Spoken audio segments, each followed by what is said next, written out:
Senate will come to order. Chaplain Dr. Black will lead the Senate in prayer.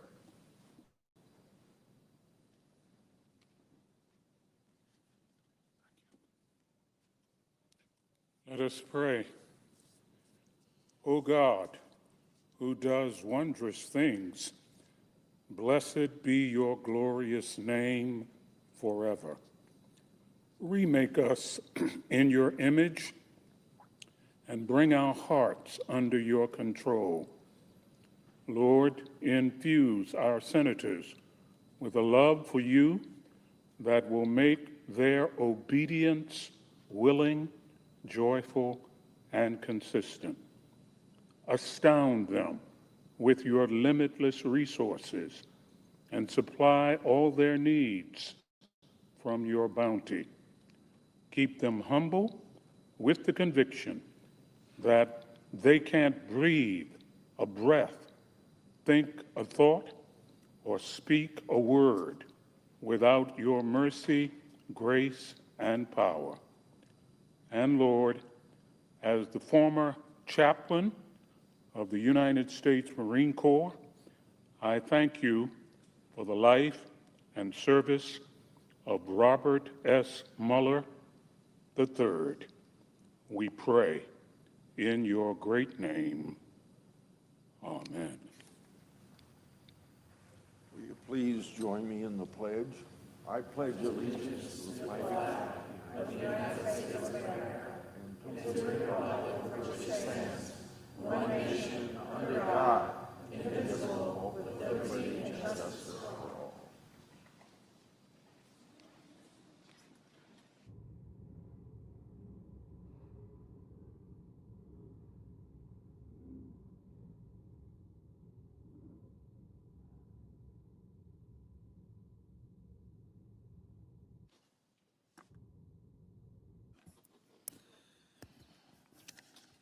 Under the previous order, the leadership time is reserved. Morning business is closed. Under the previous order, the Senate will proceed to executive session to consider the following nomination, which the clerk will report.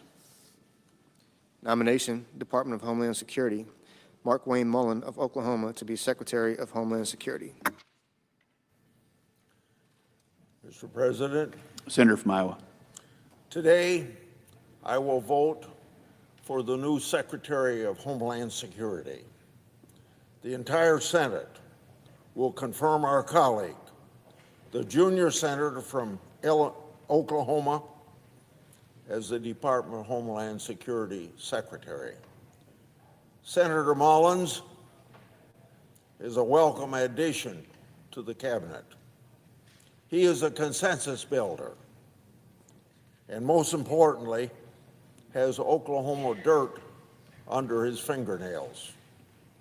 I'm confident that he will use his business experience and, more importantly to this farmer, his rancher experience to get things done in the Department of Homeland Security.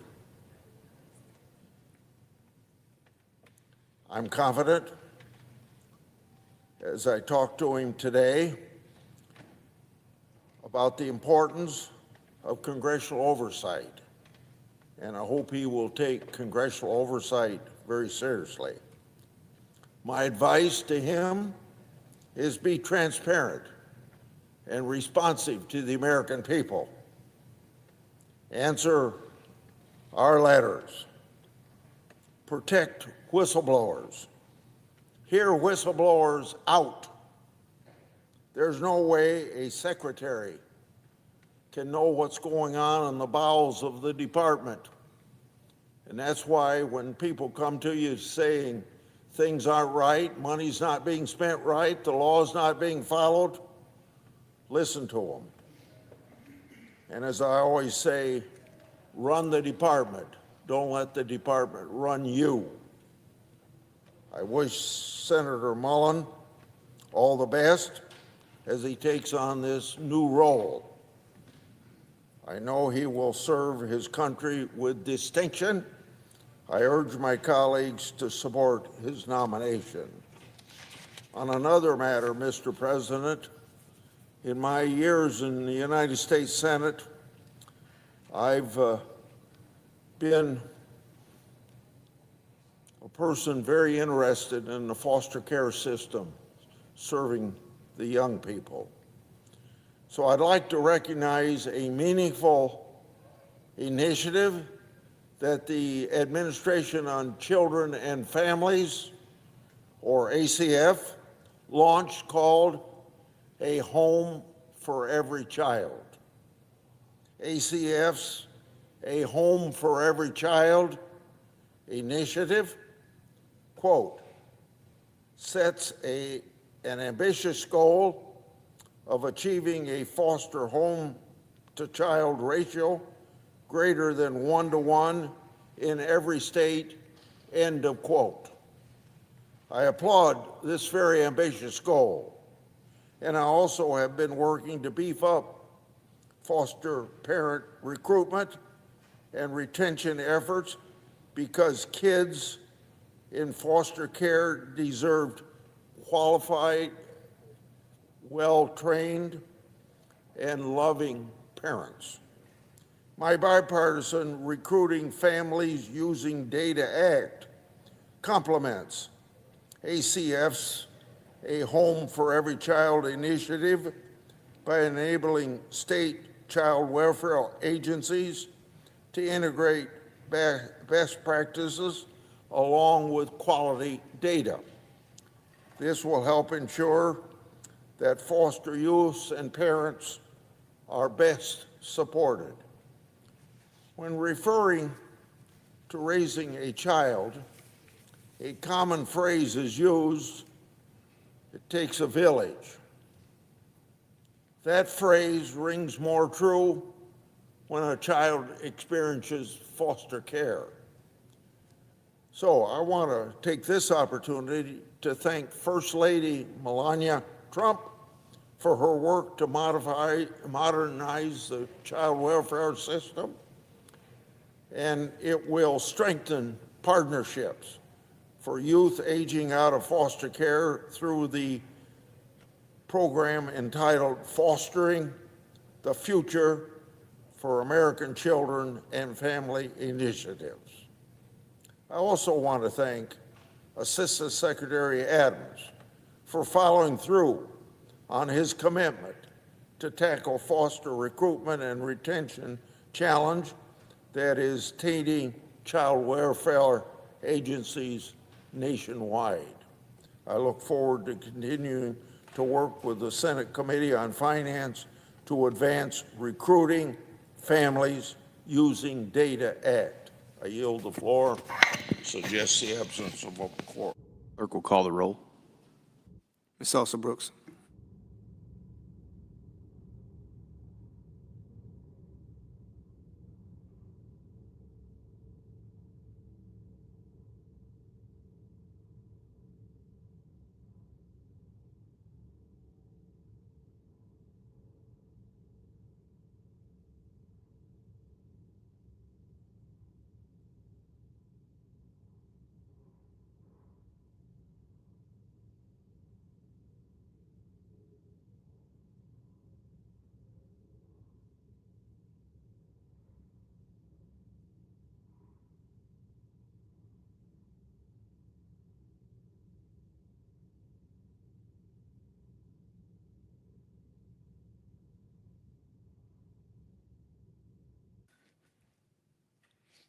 Mr. President. Senator, Majority Leader. Mr. President, I ask unanimous consent the quorum call be suspended. Without objection. Thank you. Mr. President, we've been debating the Save America Act for 7 days now. And what's been made clear in this debate is how out of touch Democrats are with most Americans. Polls show that the common sense policies in the Save America Act have support from the American people. But Democrats have repeatedly demonstrated that they don't share the American people's interest in securing our elections. And despite Americans' concerns, Democrats continue to embrace transgender ideology that allows men to compete in women's sports and children to undergo irreversible, life-altering gender transition procedures. Mr. President, at the start of this debate, the Democrat leader had the audacity to say that the Save America Act is a, quote, radical bill. Radical, that's what he said. Well, Mr. President, what's radical, I would say, about ensuring that only American citizens are voting in American elections? What's radical about asking voters for a photo ID? And Mr. President, I don't know what world Democrats are living in where keeping biological men out of women's sports is a radical proposition. What's radical is men lining up alongside women at the starting line and winning medals and trophies meant for women. What's radical is telling female athletes that they have to share a locker room with a biological male. That's radical, Mr. President. And perhaps what's most radical about Democrats' position is that they seem to have no problem with gender transition procedures for minors. Democrats are more than happy to let transgender ideology reign, even when there's little to no evidence to support gender transition procedures for minors and increasing amounts of scientific evidence about the harms of these procedures for children. But Democrats ignore the science. They ignore the fact that multiple European nations that have looked at the science have reined in gender transition procedures for minors. They ignore the stories of Americans who underwent irreversible procedures as minors and have long lived to regret it.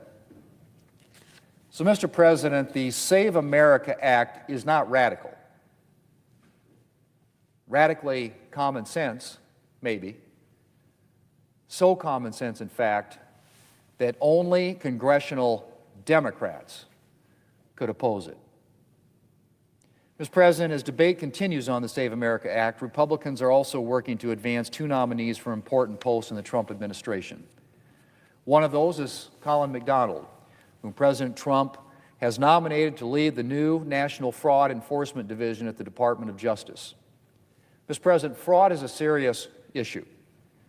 Last year, it became clear that widespread fraud had taken root in the state of Minnesota.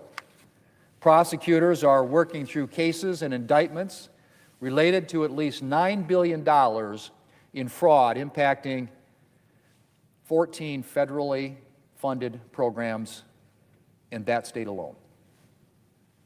And Minnesota is just the tip of the iceberg. The Government Accountability Office estimates that as much as $500 billion in federal funds is lost each year to fraud. Now, needless to say, Mr. McDonald has his work cut out for him, and he's well suited to the challenge. Colin McDonald is a career federal prosecutor, which means for his entire career, he has had only one client, and that's the American people. Until coming to Washington to work at the Department of Justice last year, Mr. McDonald spent 10 years as an assistant U.S. attorney in the Southern District of California. In that position, he spent a considerable amount of time trying cases in federal court, including cases dealing with fraud, money laundering, and public corruption. And his work has received notable praise. During one case in the 9th District, the judge actually interrupted proceedings to praise Mr. McDonald. None other than Judge Harry Pregerson, a notably progressive judge, said of Mr. McDonald, and I quote, "I want to commend you on your candor, your openness, and your honesty with the court," end quote. Mr. President, Colin McDonald is well suited to provide justice for American taxpayers in this role, and I look forward to confirming him swiftly so he can get to work. Mr. President, the other nominee that we'll be confirming this week is somebody we all know well, our colleague Mark Wayne Mullin. President Trump has nominated Mark Wayne to be the Secretary of Homeland Security. It's a tough assignment, made all the more challenging right now by Democrats having shut down DHS for 5 weeks. But we all know that Mark Wayne isn't afraid of a challenge. Far from it. As a young man, Mark Wayne left college to take over his family plumbing business. He grew that small enterprise into a large and successful business in the state of Oklahoma. Just a few weeks after being elected to the House, when the Oklahoma delegation was touring storm damage, Mark Wayne cut away from the other congressmen and climbed through debris to try to shut off water shooting through the wreckage. See a problem? take action to solve it. That's Mark Wayne. It's a big part of what drew him to public service. Mr. President, I think all of us are familiar with Mark Wayne Mullin's seemingly unlimited supply of energy. His workout class in the House gym is the stuff of legend. In the halls, you can find him bouncing a little pink ball to get out some of his energy. And that energy doesn't come from coffee. Mark Wayne does it all on decaf. No, Mr. President, Mark Wayne's energy is all him. But his strength, he'll tell you, isn't his own. Mark Wayne's strength comes from his wife and childhood sweetheart, Christy, and his rock-solid faith in God, both of which have made him an outstanding public servant and, most importantly, a loving father to their 6 children. Mr. President, heading up the Department of Homeland Security is a serious job, and I'm proud to cast a vote for Mark Wayne Mullin, knowing with confidence that he is up to the work and to the task.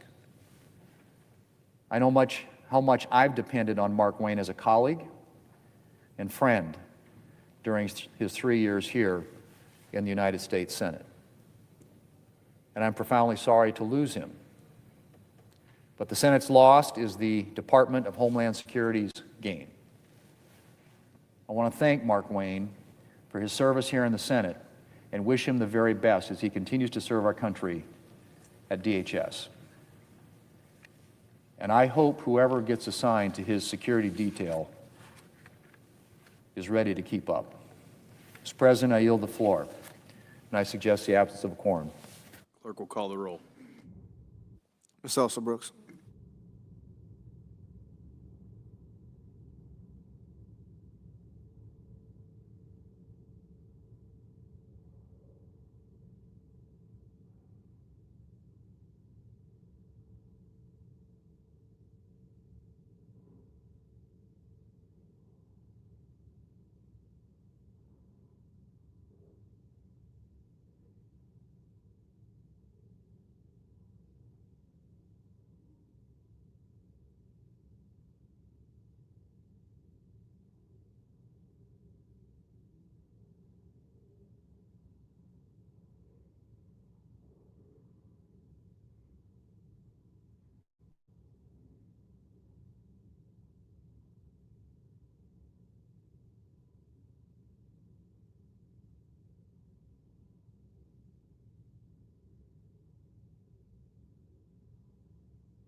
Mr. President. Majority Whip. Thank you, Mr. President. I ask unanimous consent that the quorum call be vitiated. Without objection. Mr. President, the Senate will soon confirm Senator Mark Wayne Mullin of Oklahoma to be our Secretary of the Department of Homeland Security. The sooner he's on the job, the safer, the stronger, and the more secure America will be. Mark Wayne is a servant leader in the truest sense.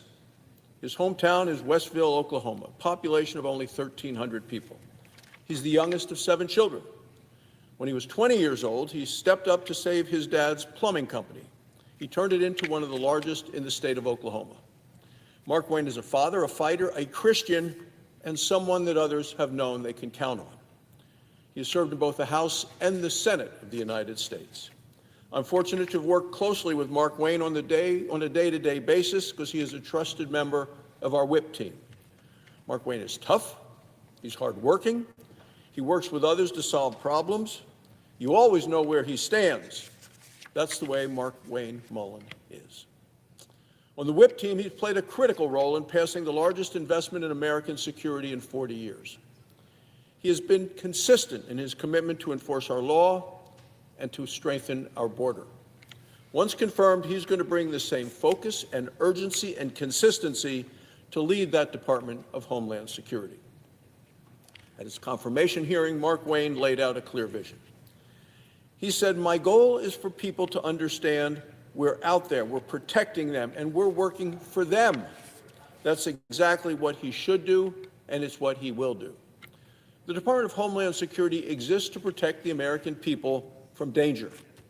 From counterterrorism to disaster relief to border security, that department protects our communities from terrorists, from illegal drugs, and from cyber attacks. Mark Wayne understands fully the full weight of that critical mission. Mark Wayne also understands the importance of trust. He has made it clear that he will be open, communicative, cooperative, and committed to working with others to get the job done. Even Senate Democrats have said they like Mark Wayne. They may have disagreed with him politically, but they acknowledge his stellar character. Senator Brian Schatz of Hawaii said this month, "I like him personally." Senator Chris Coons of Delaware says Mark Wayne is well liked. Senator Peter Welch of Vermont served with Senator Mullin here in the Senate as well as in the House, and he said of Mark Wayne, he's respected, he's honest, and he's competent. At the confirmation hearing, Senator Ruben Gallego of Arizona said Mark Wayne is upstanding and qualified. That kind of respect speaks to Mark Wayne's character. As the Senate considers Mark Wayne's nomination, we cannot ignore the situation facing the Department of Homeland Security today, right now, this very moment. Because right now, the Department of Homeland Security is shut down. Senate Democrats shut it down by withholding its funding. That is the cruel fact. It is the undeniable fact. The fact is, Senate Democrats have voted 5 times to block full funding for the Department of Homeland Security. Many employees are working without pay. Others have been furloughed. Families are struggling to meet basic needs. TSA agents are quitting. They're calling in sick in rising numbers. And as a result, wait times at major airports are rising as well. We've seen terrorist attacks in New York, Virginia, Michigan, and Texas. Pro-Iran cyber hackers successfully attacked a major medical company in Michigan. The situation remains dangerous today. The warning lights are flashing red. And Democrats would rather pander to protect illegal immigrant criminals than pay to protect American people. Mark Wayne Mullin is ready to lead. He is ready to serve with seriousness and character, and he's going to be a leader who makes our country safer, stronger, and more secure. He will secure our borders. He will fight terrorism. He will protect our cyberspace. He will safeguard our communities, and he will support the individuals who keep our country safe. Today, this Senate will confirm Mark Wayne Mullin. Then the Senate must fully fund the Department of Homeland Security because the safety and security of the American people depend upon it. Thank you, Mr. President. I yield the floor. the absence of a quorum. Clerk will call the roll. Ms. Elsa Brooks.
President, Democrat leader. I ask unanimous consent the quorum call be dismissed. Without objection.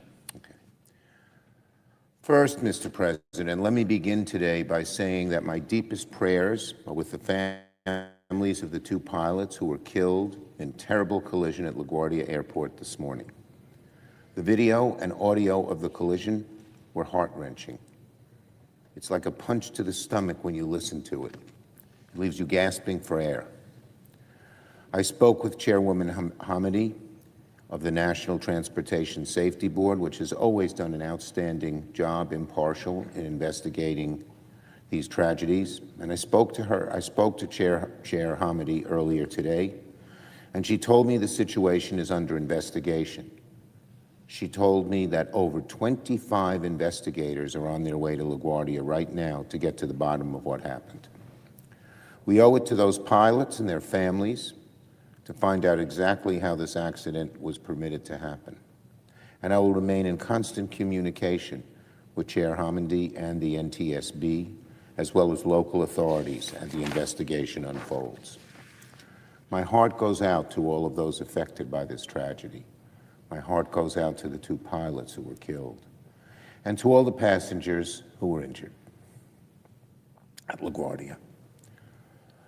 Okay, on Homeland Security talks. Over the weekend, and for weeks now, Democrats have engaged Republicans in good faith to pay our TSA workers, to fund DHS, while also enacting common-sense safeguards to rein in ICE. Both sides talked all weekend long. We had some constructive conversations, but there's considerably more work to be done, and Democrats are ready to keep negotiating. Democrats believe TSA staff should be paid now. We tried to move forward this weekend to pay these workers, but Republicans have blocked pay for TSA workers in a roll call vote where they all voted no on Saturday. And additionally, they have blocked pay for TSA workers 7 times when Democrats tried to bring it up. It's preposterous because the chaos at our airports is simply unacceptable. Still, Democrats are going to keep working in good faith. Donald Trump, meanwhile, is trying to sabotage negotiations, demanding that talks stop entirely until Congress passes the SAVE Act, a bill that has nothing to do with paying TSA workers and nothing to do with ending the shutdown. That's right. Donald Trump is now saying we'll pay TSA only after Congress passes voter suppression. What a ridiculous thing to do. What a callous thing to do. He doesn't give a damn about the American people. He cares about his own election. He thinks this SAVE Act, which isn't going to pass, will change how the election comes out, and he uses millions and millions of Americans as hostages. How can our Republican friends on the other side of the aisle go along with this? It stinks on its face. You don't need any deeper explanation. This morning, unfortunately, Trump doubled down in Memphis, saying explicitly as possible, he won't pay TSA workers and he won't end this shutdown until the SAVE Act is passed. Let's make it very clear. Donald Trump is the one standing in the way of paychecks for TSA workers with the ridiculous attempt to pass the SAVE Act. The SAVE Act, which would destroy a lot of what we know about democracy. The SAVE Act, which would disenfranchise 20 million American citizens, in all likelihood, from voting in the next election. The SAVE Act, which is designed to do, as Kirsty Noem said, to allow people to vote who we like how they vote, as opposed to others. Well, Donald Trump, your latest temper tantrum is not going to work. The SAVE Act does not have the votes to pass this chamber, and Democrats will fight it every step of the way. The SAVE Act has nothing to do with DHS, Homeland Security. It has nothing to do with TSA workers or making sure ICE follows the same rules as every other federal law enforcement agency in the country. Every other law enforcement agency uses warrants when they bust into you, needs a warrant when they bust into your home. Every other law enforcement agency doesn't wear masks. Trump and the Republicans are insisting that continue, and they're saying we're holding TSA workers and millions and millions of passengers hostage. And now all of a sudden, in addition to that, Trump says, I won't move forward unless we pass the SAVE Act, which isn't going to happen, Mr. Trump. It is not going to happen. Democrats' position has not changed. We want to pay TSA workers today. We're ready to meet with the White House today to keep talking. In fact, we were going to meet this morning with Tom Homan, but apparently the White House pulled that meeting because of Donald Trump's temper tantrum. They're all scrambling around there in the White House. They don't know what to do. Their boss,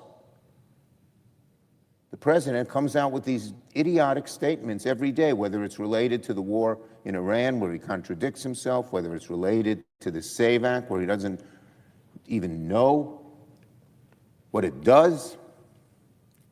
or related to what's happening in Homeland Security. We hope that Donald Trump will stop derailing these talks and let negotiations continue. Democrats want to be reasonable, and we're going to keep working in good faith to reach a solution. We need to pay TSA workers ASAP.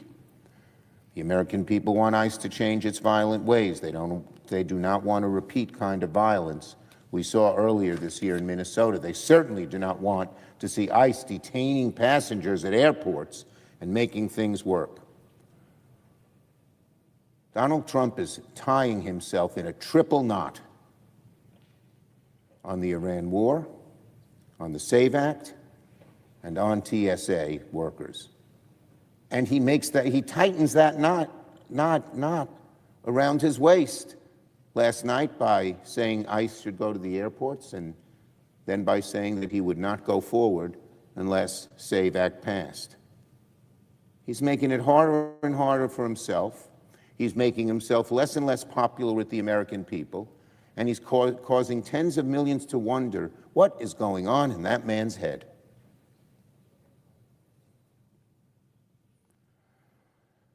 So that's the dilemma we all face, and it's the American people who suffer. They suffer at the airports. They suffer as gas prices go up because of the Iran war. They suffer because he's threatening their democracy. Now let me talk about ICE at the airports. This morning, Tom Homan from the Department of Homeland Security said ICE agents have arrived at 14 airports, New York, Chicago, Atlanta, Pittsburgh, elsewhere. Everywhere ICE goes, trouble follows. We've seen that. And it is highly likely the airports will be no exception. No one trusts that ICE is going to make things better. Patrolling airports is not in ICE's job description. It's certainly not what they're trained to do. And let's be clear, ICE agents performing the work of TSA officers are not going to make our airports any safer. It's going to make them less safe because ICE agents aren't trained in airport security. These agents aren't familiar with the layout of the airports they're walking into. They don't know the protocols or procedures in the same way TSA workers do. It's a simple solution, Donald Trump. Pay the TSA workers so you don't have to bring ICE agents in there. ICE agents are going to miss things, and that's assuming they focus on security. What if they do what they've done in other cities and start harassing travelers, asking to check papers, check their citizenship, detain them without due process, even if they are American citizens, just as we've seen them do for months now? And I wouldn't be surprised if Donald Trump and Stephen Miller would encourage them to do just that at the airport. In any case, ICE's mere presence is going to inflame the situation at these airports where tensions are already high. Every time a traveler walks to their gate or stands in line at security and sees an ICE agent lurking about, they're going to be reminded of Donald Trump's chaos. They're going to be reminded of Minneapolis. And they're going to think the chaos is now coming to my city too. So Donald Trump, the more you keep ICE agents at our airports, the more you will be reminding people of how much chaos and fear ICE has already caused. It's a terrible idea that could backfire on the country and on Donald Trump. Instead of trying to replace TSA workers with ICE agents, Trump should pay TSA workers right away, get Republicans to come to a deal before the chaos gets worse. Let me repeat that because it's so simple. Instead of trying to replace TSA workers with ICE agents, Donald Trump should simply pay TSA workers and get Republicans to come to a deal before the chaos gets even worse.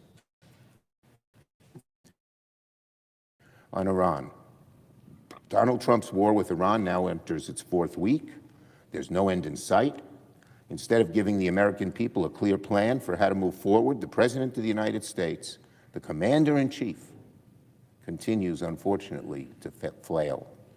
Over the weekend, Trump threatened to destroy Iran's major power infrastructure if Iran did not come to the table.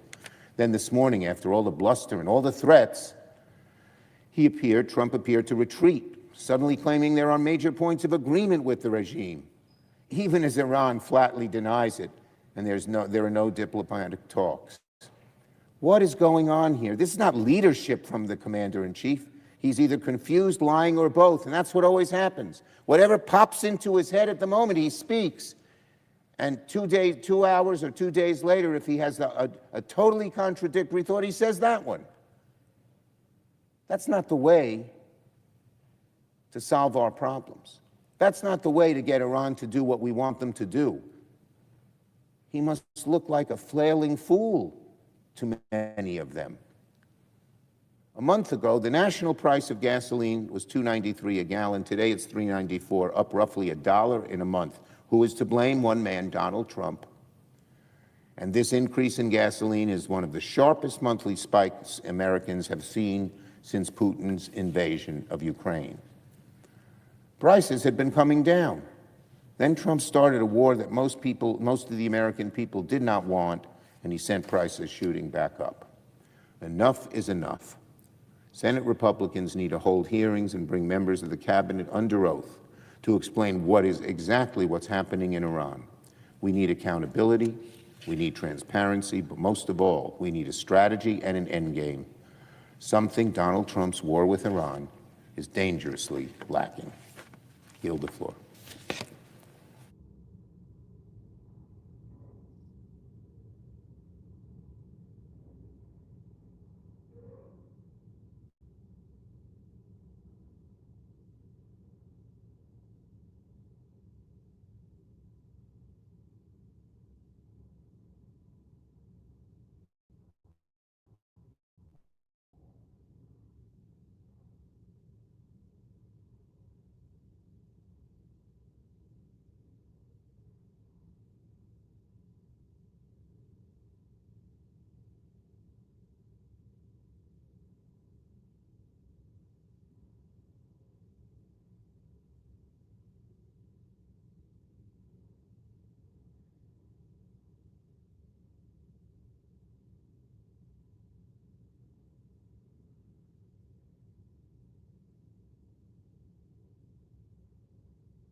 Mr. President, Democratic Whip?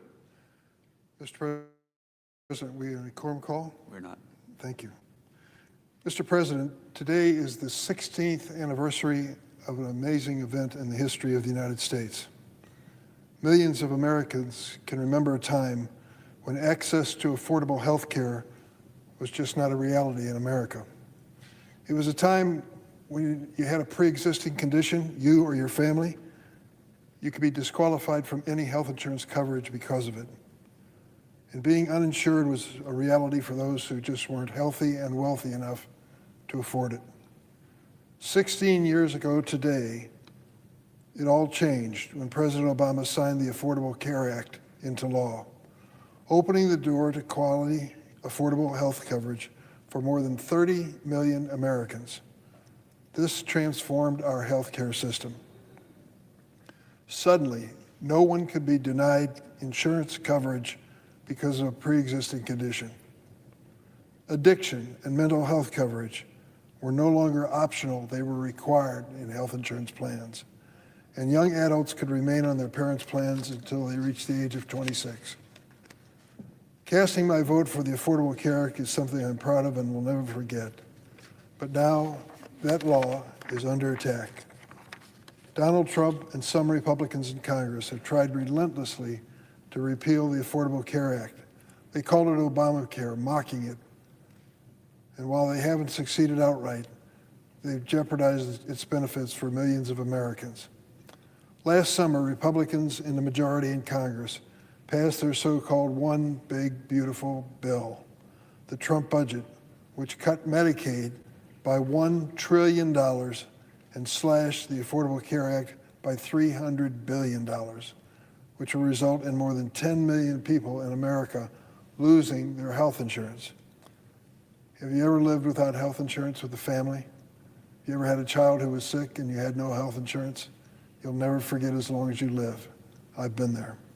To make matters worse, Republicans in Congress also refused to extend the ACA's enhanced premium tax credit last year. The fallout of that Republican decision has been devastating to millions of American families.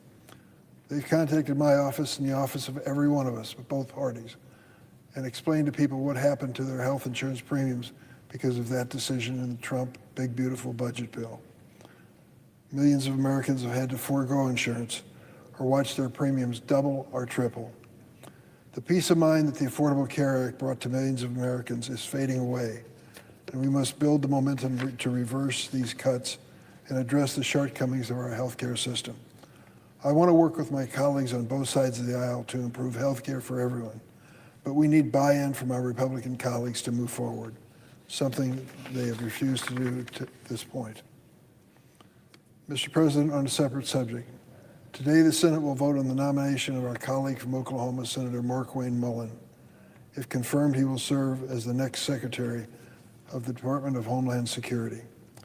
His predecessor, Secretary Kristi Noem, presided over a department that steamrolled civil rights and violated court orders to carry out Stephen Miller and the president's mass deportation campaign. In pursuit of that campaign, communities, including my city of Chicago, were terrorized by masked, militarized agents whose presence did not establish law and order that the president promised. Instead, indiscriminate violent roundups swept up citizens, legal residents, American citizens, people with no serious criminal record, not just the, quote, worst of the worst, which the president had promised. In the state of Minnesota, 2 American citizens were killed by these occupying paramilitary forces, the so-called ICE agents, simply for exercising their constitutional rights. Failure will be the defining feature of Secretary Noem's legacy at the Department of Homeland Security, but so too will be the lasting pain she inflicted across the country, which still bears the scars left by rogue federal immigration agents under her watch. While Secretary Noem may be gone, she ought not escape accountability for her actions. I have little hope that Attorney General Pam Bondi, weaponized Department of Justice, will pursue that accountability. But the statute of limitations for many of these crimes, including any deceptions before the Senate Judiciary Committee under oath earlier this month, will exceed this president's last day in office. Senate Democrats have sought to rein in the lawlessness at DHS by recommending common sense measures that are broadly supported by the American people. Did you hear the White House announcement that they're going to take the ICE agents and send them to the airports to supplement the TSA? Well, the people with the TSA have said they're not trained to do our job. They can't read the X-ray machines. They're simply law enforcement agents of their own stripe. Interesting enough, too, they have announced that they will not be wearing masks in the airports of America. Thank goodness. So that traveling Americans and visitors to this country will not believe that this kind of justice really represents our country. We've tried to rein in the lawlessness of DHS by recommending common sense measures to change it. But unfortunately, the White House and some of my Republican colleagues have allowed TSA agents and the Coast Guard to go without pay.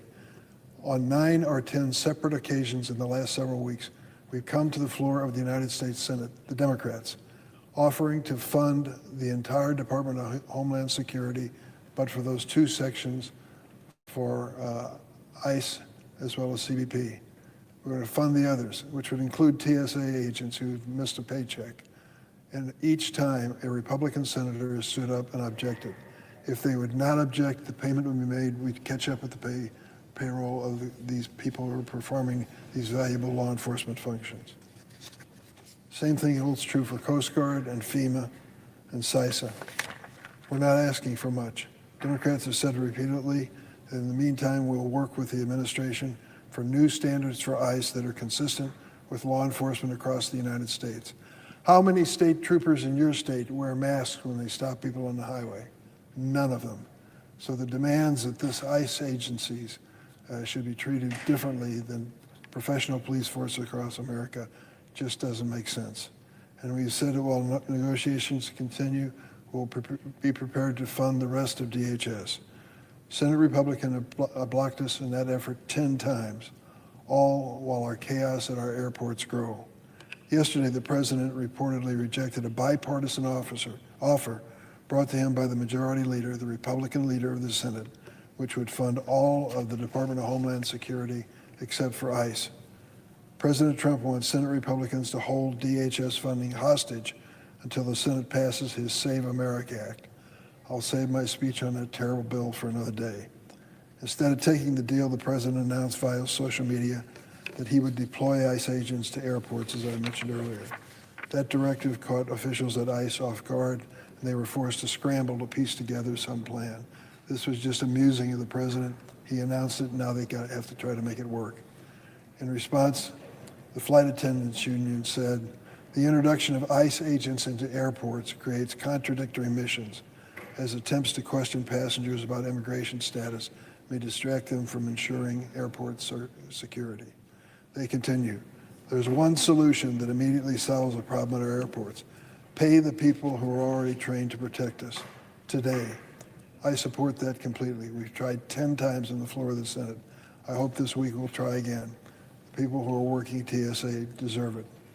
I agree. The people do not need more untrained ICE agents at this point. They need a paycheck to do their job. Against this background, Senate is considering whether Senator Mullin should assume his new role as DHS Secretary. The problems at DHS are larger than any one person, and I remain concerned my colleagues will not rein in their abuses. Senator Mullin has not criticized the department's past violence or tactics in the president's mass deportation campaign. He has issues with managing his temper, we've seen that, and he has virtually no experience with DHS, a sprawling agency that employs hundreds of thousands of people. I cannot look in the eyes of my constituent, Miramar Martinez, an American citizen who was labeled a domestic terrorist after being brutally shot 5 times on Kedzie Avenue in Chicago, Illinois, by a masked Border Patrol agent. It was an outrage. It is a miracle that she survived. Or Leah, the high school student from the North Lawndale High School, who has spoken out against immigration raids after her community was tear gassed and her friends and neighbors arrested by a masked ICE and Border Patrol agent. Leah is an American citizen. I cannot turn to them and promise to hold this administration to account on voting to install someone who might be another yes man who only enable this president to continue. For these reasons, I will not support Senator Mullin's confirmation to lead the Department of Homeland Security, and I yield the floor.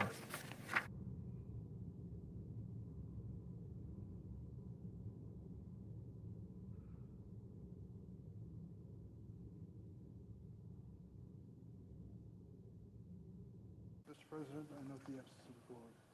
The clerk will call the roll. Ms. Alston-Brooks.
Senator from Texas. President, are we in a quorum call?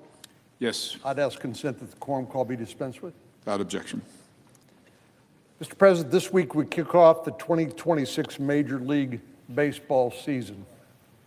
While fans across the country will once again enjoy cheering on the Texas Rangers and the Houston Astros, I'm reminded of the wise words of one of the great legends of America's pastime. Baseball Hall of Fame legend Babe Ruth once said, "It's hard to beat a person who never gives up." For several days now, the Senate's been debating and considering the Save America Act. This bill would simply require individuals to present proof of U.S. citizenship when registering to vote, as well as photo identification before voting in a federal election. To show how far the Democrats have gone in opposing common sense measures, one of the amendments to this bill was one that would counter Democrats' dangerous and radical gender ideology by prohibiting men from competing in women's sports. Our Democratic colleagues should be embarrassed by their opposition, but of course they're not. And they did not agree. Poll after poll shows that Americans are strongly opposed to men competing in women's sports. And Republicans will not give up on this issue. And the American people are with us. And we also will not waver on our support for the Save America Act because it will secure the nation's elections. Voter ID is just common sense. We all know that. In this country, you need an ID for almost everything you do, from boarding a plane to entering a federal building to buying a beer, renting a car, opening a bank account, renting a hotel room. Presenting an ID is a facet of almost every aspect of our daily lives. So why should it be prohibited in terms of exercising one of the most important prerogatives that American citizens can perform, which is casting their ballot? There's simply no rational explanation for why Democrats are against this. Of course, trying to think, what possible reason could they have? One is, of course, the most obvious, which is Trump derangement syndrome. Democrats have made it their mission to deny, refute, and obstruct every single policy put forward by President Trump, simply because he supports it. If President Trump supports it, they oppose it. Of course, they won't put it in those terms. Instead, they falsely claim that the Save America Act will disenfranchise voters. Well, it's a fascinating thing to me that we're anywhere from 70 to 80% of people who are polled say they support the requirement for a photo ID. So I suppose by logic, based on the Democrats' position, is that 70 to 80% of the people polled are for disenfranchising themselves. Well, obviously that makes no sense whatsoever. Earlier this week, Minority Leader Senator Schumer said the SAVE Act is not about election integrity, it is voter suppression. Plain and simple. Well, it's really interesting. You know, we have videos of then Representative Schumer, who said 30 years ago, he said, one way to prove you're a bona fide person who can have a job is to ask for a driver's license and a Social Security card. So my question to Senator Schumer is this: which is true and which is false? Both statements cannot be true.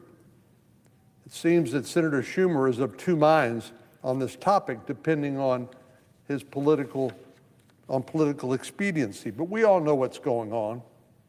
We all know what's going on. The fact is, Democrats are masquerading their opposition to President Trump as voter suppression. But we all know that's not true. The only votes that will be suppressed as a result of the passage of this bill will be that of non-citizens who cannot legally vote in the first place. Now, our Democratic colleagues may say, well, it's already illegal. Well, there's a lot of things that are illegal that aren't, if they're not enforced, then that deterrence will not occur. That accountability will not occur. So let me set the record straight. The only votes that will be suppressed by the Save America Act are those of non-citizens or illegal aliens. So one other theory I've heard suggested is 4 years President Biden had open border policies, letting literally millions of people into the country, many of whom we don't know where they are or what they are doing. Occasionally we find out when they commit criminal acts against innocent American citizens. But now that President Biden has opened the borders, and what we are attempting to do is make sure that only American citizens get to vote, Democrats are opposed.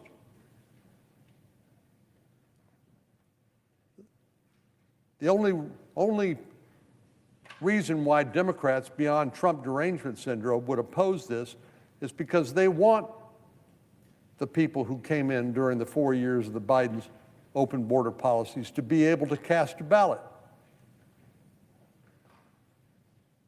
If anything, voter ID empowers Americans to vote and protects the integrity of the voting process, because every illegitimate vote that's cast undermines and dilutes legitimate voters' ballot. And by requiring voter ID, it will give people greater trust in our elections and faith in the outcomes. We need to restore the public trust in our institutions, including elections. And the more people believe that our elections are free and fair, the more they will participate in those elections, something we should all want. President Abraham Lincoln famously laid out his vision for our nation in the Gettysburg Address when he talked about a government of the people, by the people, and for the people. Well, what he was talking about was government by American citizens, people who are legitimately casting their ballot, and no one else. And nowhere do these words read truer than at the ballot box, where the American people cast their vote and make their voice heard. This, of course, is how our democracy works, and it hinges on the belief that elections are free and fair and secure and ensure a peaceful transition of power. Requiring a proof of citizenship is the surest and safest way we can help build trust and confidence with the American people and instill confidence in our elections. Self-government itself means nothing without free and fair elections. And as I've said multiple times this last week, this is an 80-20 issue. But of course, our Democratic colleagues believe that 80% who support these common sense measures literally want to disenfranchise themselves, which is ridiculous. Public opinion is clear. The American people overwhelmingly support voter ID and proof of citizenship for voting. In 2025, the Pew Research Center showed 83% of voters, including 71% of Democrats, supported requiring photo ID at the voting booth. So the facts speak for themselves. Americans want and deserve photo ID. We'll continue to fight to pass the Save America Act and deliver on the mandate given to us by the American people. Mr. President, on another matter later today, we'll be voting on the confirmation of Senator Mullin as Secretary of the Department of Homeland Security. In the Senate, Mark Wayne has been a conservative warrior with a proven track record of supporting the American First agenda and President Trump.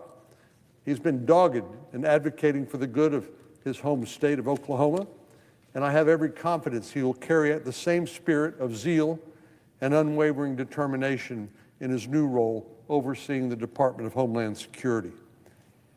As Democrats continue to hold funding for this agency hostage, we need a strong hand at the helm more than ever.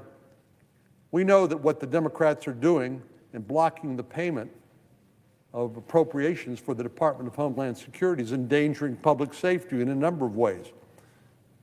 First, at the airports, where our TSA agents are overwhelmed and are not being paid. They've now missed 2 paychecks. This is a basic security measure put in place after 9/11, after the terrorist attacks of 9/11. And we know one component of ICE is the Homeland Security Investigations, which works hand in hand with the FBI to investigate domestic terrorism attacks. And so literally, by not funding Homeland Security investigations, Democrats are making it more likely, not less likely, that we'll have a successful terrorist attack on our home soil. We also know that the TSA agents had nothing to do with the differences that separate Democrats and Republicans here. In fact, their complaint is with ICE because, again, they're the open borders policy. They don't want immigration laws enforced, and so they're going to do everything they can to block funding for immigration and customs enforcement, but that also includes Homeland Security investigations. And they come out here and they offer unanimous consent requests saying, oh, we'll pay for the salaries of the Transportation Security Agency, but we won't pay to support the rest of the functions of the Department of Homeland Security, including support for FEMA, the Federal Emergency Management Agency, for the Coast Guard, and for ICE. The irony is we already passed funding for ICE in the One Big Beautiful Bill, so their blockade of the funding for the Department of Homeland Security is not going to have an immediate impact on ICE. But it does demonstrate how out of touch and how extreme the Democrats have become in their opposition to common sense measures that protect public safety. It's inexcusable to have the Department of Homeland Security, the very agency whose duty it is to protect and defend the homeland, shut down amidst all this chaos. At a time when global tensions are rising and the threat landscape is even more perilous, we can't afford to play politics with the safety and security of the American people. It's time for this to end. It's past time for this to end. This is not how the Senate is supposed to work. And this certainly isn't what my constituents in Texas nor any American deserves.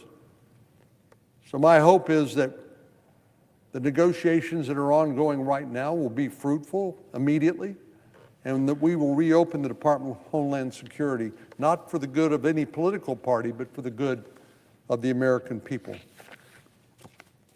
President, I yield the floor.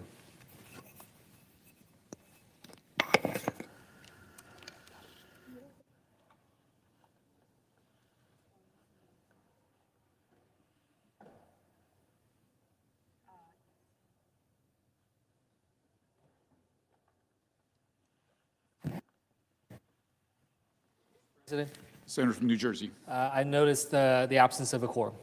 Clerk will call the roll. Ms. Also Brooks.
Senator from Michigan.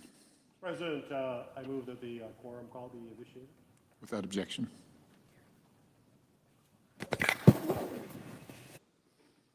Mr. President, in just a little over a year since taking office, the Trump administration and the Department of Homeland Security have completely broken trust with the American people. In the last year, President Trump has made sweeping cuts to programs and personnel at the department, undermining key missions from counterterrorism and cybersecurity protections to assistance following national disasters.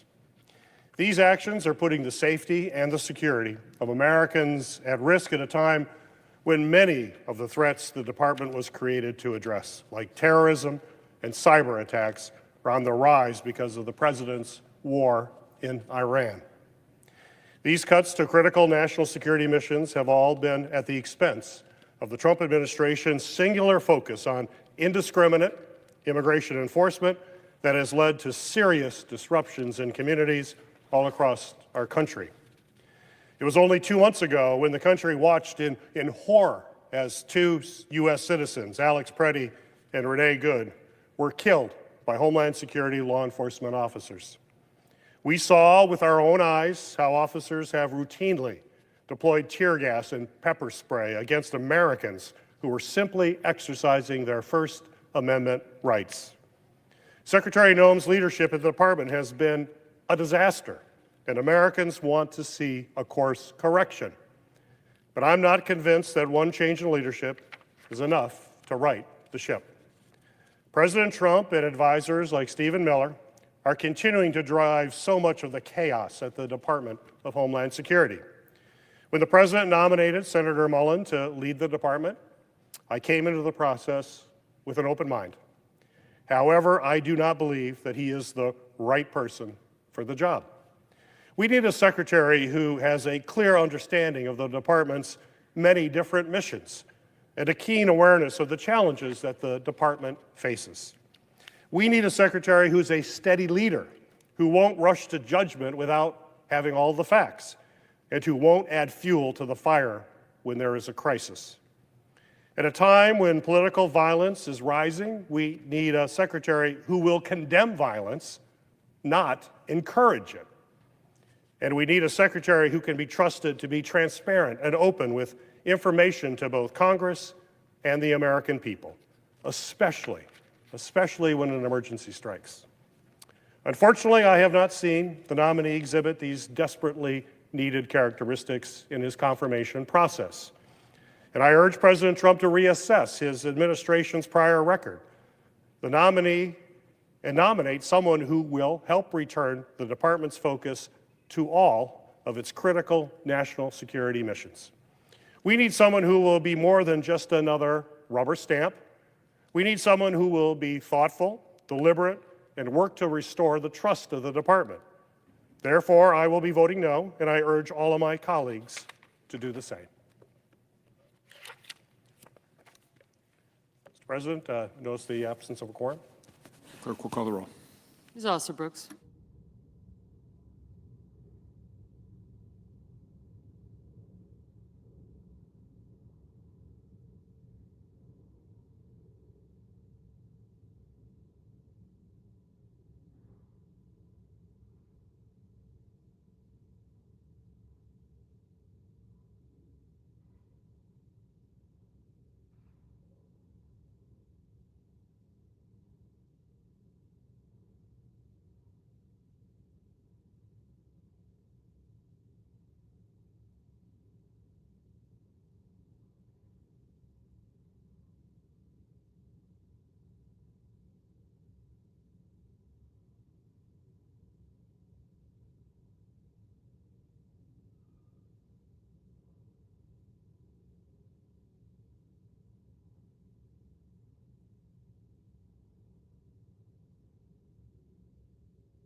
Chair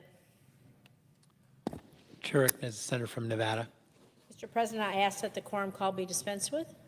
Without objection. Thank you. Mr. President, as we enter spring and schools across the nation approach their spring breaks, millions of families will soon be traveling. They'll be relying on our airports to travel, to visit family, to go on vacation.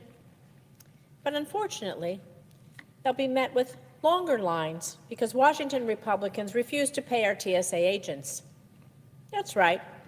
The Department of Homeland Security is currently without funding because Washington Republicans would rather see it shut down than pass common sense, just common sense guardrails on ICE. In fact, every Senate Republican present voted just this past weekend against paying our TSA agents. As a result, the American people are paying the price. And when TSA staffing levels drop because officers aren't getting paid, wait times at airport security checkpoints, well, they stretch longer and longer. This doesn't just inconvenience travelers. It undermines security and directly threatens jobs and businesses and livelihoods. And the situation is so dire at our airports that the Trump administration is going to send untrained ICE agents to our airports, untrained ICE agents, to try to do the job of our highly trained TSA agents. That's why I rise yet again with a simple, practical proposal to pay hard-working TSA agents, pay them right now. They deserve it. If we cannot move forward with funding for the entire Department of Homeland Security, we should at least be able to come together on this. The Trump administration and Senate leadership are having ongoing negotiations on the guardrails on ICE, and TSA officers should not be caught in the middle of that fight. So today I'm asking my colleagues to take just a simple step, pass my legislation right now to pay TSA workers so that commercial air travel remains safe and functional. And let me say this, claiming that you will not agree to pay TSA agents because this bill doesn't fund the entire department, well, it's frankly just an excuse. Because if Washington Republicans truly believe that, then why did they agree to literally fund everything else in our government except for DHS? If it has to be all or nothing, like they're now claiming, then why agree to fund parts of our government where we have an agreement and leave DHS unfunded? I can tell you why, because they know it's the right thing to do. They know that other government employees should not be penalized for the president's mass deportation agenda. And that's exactly why we're asking for this today. Don't penalize TSA and the traveling public for the fact that you refuse to rein on ICE and have them be held accountable, have them be trained, transparent, and accountable like every other law enforcement agent in this country. And so, as if in legislative session, and notwithstanding Rule 22, I ask unanimous consent that the Senate proceed to the immediate consideration of calendar number 362 S4127, that the bill be considered read a third time and passed, and that the motion to reconsider be considered made and laid upon the table. Is there an objection? Mr. President, Chair recognizes the senator from Kansas. reserving the right to reject. Mr. President, my colleague from Nevada asked this floor to fund TSA. She and her colleagues have voted against TSA funding at least 5, if not 6 times over the past several weeks. Republicans have voted to fund TSA, to fund all of DHS. So this just seems a bit hypocritical, I guess. As I think about the situation here, I would ask my colleague, why did it take Democrats 30 days to come to the table and discuss this issue with Republicans? 30 days. And then we started negotiations. There were some talks on Thursday and Friday between leaders of both parties. And then over the weekend, the Democrats refused to continue those discussions. Why? Was it because they wanted to go home? Well, look, we all wanted to go home. TSA officers would like to have a paycheck as well. So it's just lost. It's not lost on me. How in the world can we sit here and try to ask us to fund TSA when Republicans have consistently voted to fund DHS? This is now the 37th day of the shutdown. Remember, DHS was formed out of the ashes of September the 11th, when we took 22 agencies and brought them together. That there was maybe some information missed that wasn't shared in September 11th, maybe that day never happens. So why would we start breaking up these agencies now and break up their funding? That we're a more secure country when we fund all of DHS, not just a part of it. So again, Republicans have voted to fund TSA at least 6 times in the past 2 weeks, and Democrats have voted at least 6 times to not fund TSA. Mr. President, therefore, I ask that the senator modify their request so that the Senate proceed to the immediate consideration of calendar number 156, H.R. 4553. I further ask that the substitute amendment at the desk be considered and agreed to. The bill as amended be considered, read a 3rd time and passed, and that the motions to reconsider be considered, made, and laid upon the table. Mr. President, Does the senator so modify their request? I reserve the right to object. Senator from Nevada. Thank you. I think we can all agree that it would be better to fund DHS as a whole instead of piecemeal, but you won't agree to common sense reforms. In fact, the president himself has said this weekend that he will not agree to any reform or funding DHS. He's holding other bills hostage. So it is on the president's desk. The president is clearly interjected himself in this by putting ICE in our airports where we can fund the entire Department of Homeland Security, continue the discussions on ICE that are going back and forth with the president and his team and leadership, and be done with it. And in the meantime, if we pass my piece for right now, we can at least pass TSA. But the president has interjected himself again.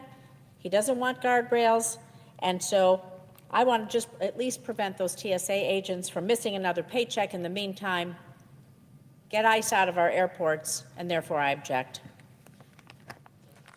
Objection is heard. Is there an objection to the original? I'm done. I object. One more time. Objection is heard. I recognize the senator from Nevada. You know, I find this really disappointing. Paying our hardworking TSA officers shouldn't be controversial. It's not partisan. The funding isn't controversial.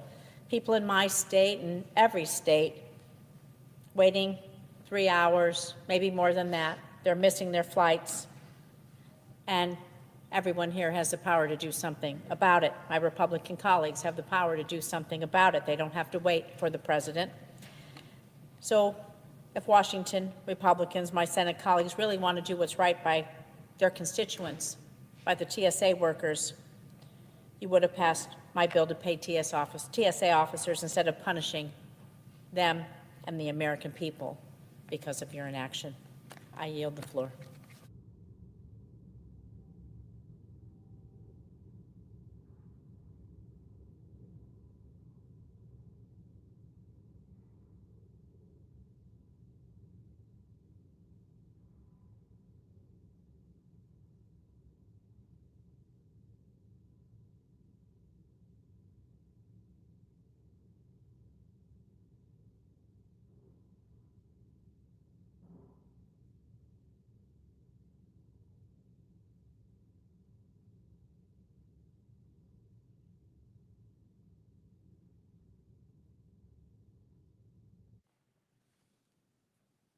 Mr. President.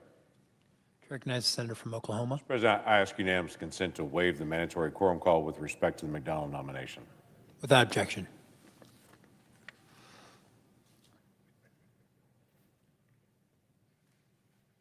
Mr. President, we're talking again about the SAVE Act.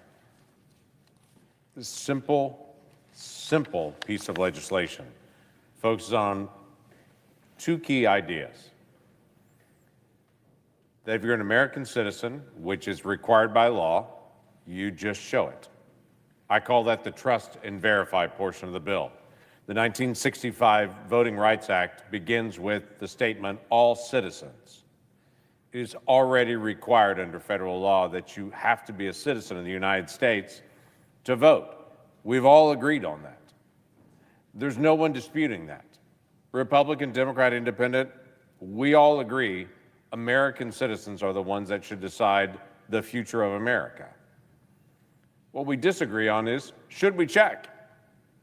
Or should we just trust that it actually is true?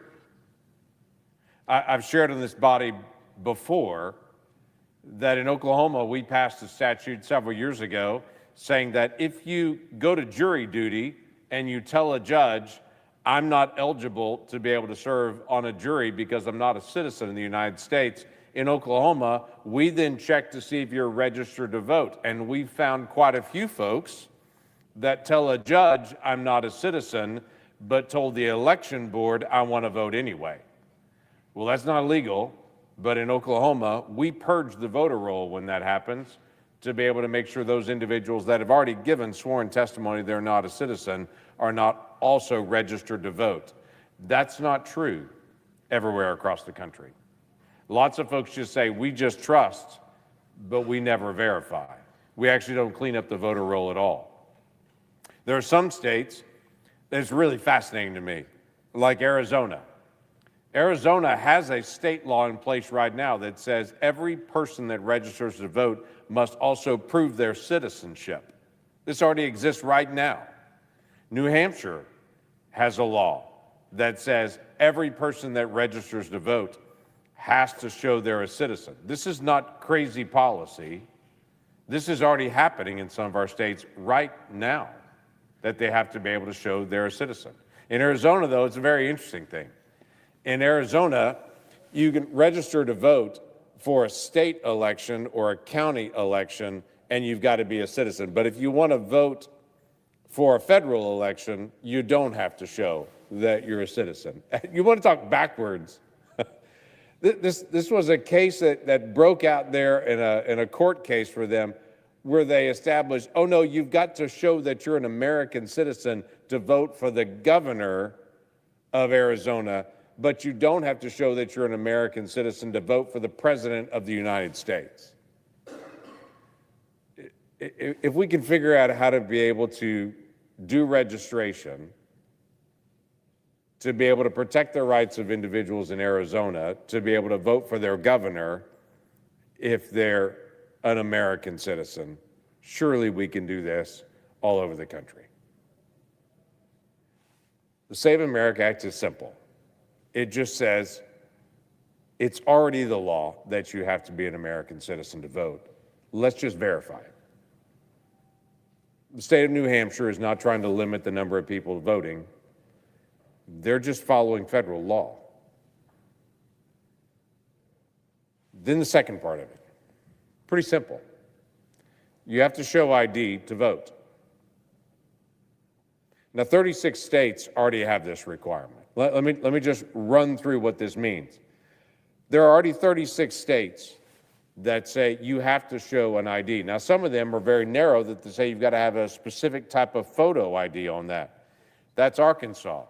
That's Georgia, Indiana, Kansas, Mississippi, Montana, Nebraska, Ohio, Tennessee, Wisconsin. They all have in their state law, you've got to have a certain type of photo ID to actually qualify you to be able to show up and to be able to vote. Multiple other states have some other limitation where it's a photo ID may be preferred, but they can also bring other IDs.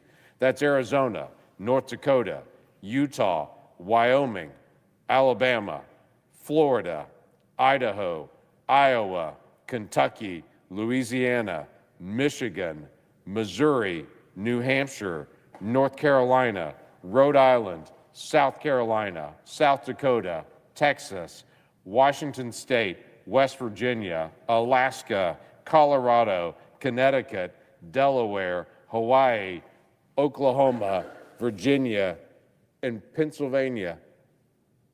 This doesn't seem very controversial to me If you're keeping count on fingers and toes, you ran out a while ago. It's 36 states. 36 states already have some kind of requirement for ID to be able to vote. This has got to be the most non-controversial proposal sitting out there to say, how can we disagree when 36 states already do this? But for some reason in this body, it's controversial for us as a nation to do what 36 states already do. So we bring this to the body yet again, as we have now for days and days and days. The American people are just not offended with pulling out an ID at an airport to be able to get on a plane. They're just not offended by showing ID when they walk into a federal building. They're just not offended by pulling out an ID in some places when they're going to write a check, for those that still know how to write a check in America.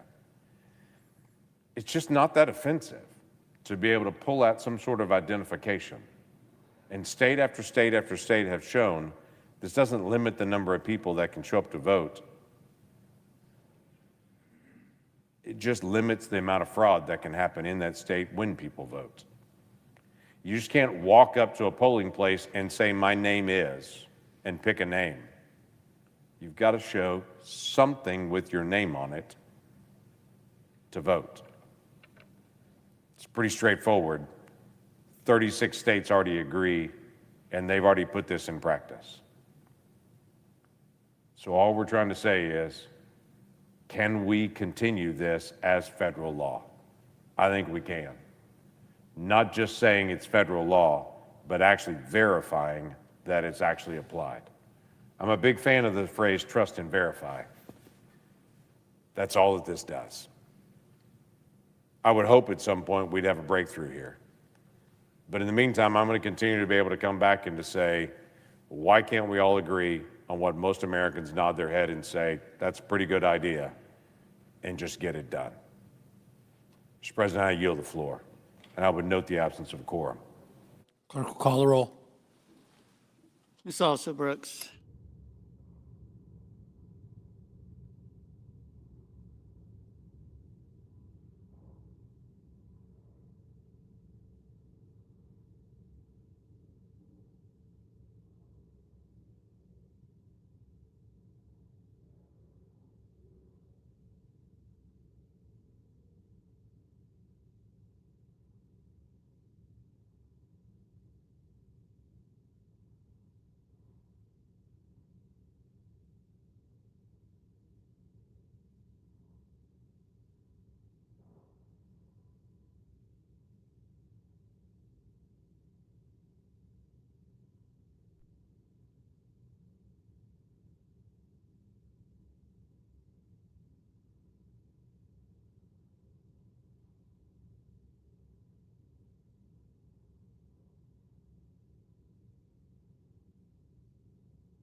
Mr. President, Chair Eknes, Senator from Georgia. are we in a quorum call? We are. I ask that the quorum call be vitiated. Without objection. Mr. President, I could not help but respond in real time to my very able colleague from the great state of Oklahoma. I really wish things were as simple as my Republican friends would have us to believe. They want us to believe that this is simply a basic voter ID bill. Let me say the same thing I said several days ago. I believe that you should have to prove that you are who you say you are before you vote. But this is not a voter ID bill. This is a voter suppression bill. They really ought to call it what it actually is. They ought to rename this bill, "Your driver's license is not enough to register bill." Not only is your driver's license not good enough in most states, except those states where your citizenship is a part of your driver identification. That's literally a handful of states. You will not be able to register to vote using your driver's license. You will not be able to register to vote using your student ID. You will not be able to register to vote using your military ID. Let's be very clear. The Republicans know that their policies are failing, that they have kicked 15 million Americans off of their health care, that they have doubled health care premiums for some 22 million Americans. They have dragged us, or they have enabled this president to drag us into a war, and he can't even explain why we're there. And they want to make it difficult for everyday Americans to hold them accountable. This will not stand. It will not succeed. This bill especially disenfranchises women. There are many people right now, listen to me at home, who are registered to vote right now, and you say, well, I've never had to prove my citizenship in order to vote. You will after this bill. If this bill is passed, you will. If you move, you'll have to re-register. If you change your name, if you get married, you'll have to register to vote as we do. And all of a sudden, your driver's license will not be good enough, even though you've been voting for years, decades. That will not be good enough. Imagine being a woman, your birth certificate does not match your current name, and so you got to go drag out documents that you haven't seen for years in order to certify that you are a citizen. The question you ought to ask is why would they go through all of this? Why is this necessary when there is no evidence at all that we have some major problem of voter fraud through voter identification? It is already illegal to vote if you're not a citizen. It's illegal. They will deport you. You will be persecuted under law, prosecuted under law if you register to vote and you are not a citizen. If you try to vote, you're not a citizen, it is a crime. You can be deported. And they're trying to convince us that there are droves of people in this country who are willing to risk deportation, risk being arrested, risk the abuse that we are seeing visited upon American citizens by ICE agents in real time, that they're willing to risk all of that in droves in order to change the outcome of an election. It defies credulity. And it's simply not true. Donald Trump wants to meddle with the outcome of the midterm elections because he knows that he is losing. And citizens who are watching this right now, not only ought you to reject this, as we're doing on your behalf, you ought to register in droves. and put this nonsense to an end. Democracy is the very house we live in. It is the place in which we get to fight for the things that we say matter. And little by little, they are chipping away at the democracy itself.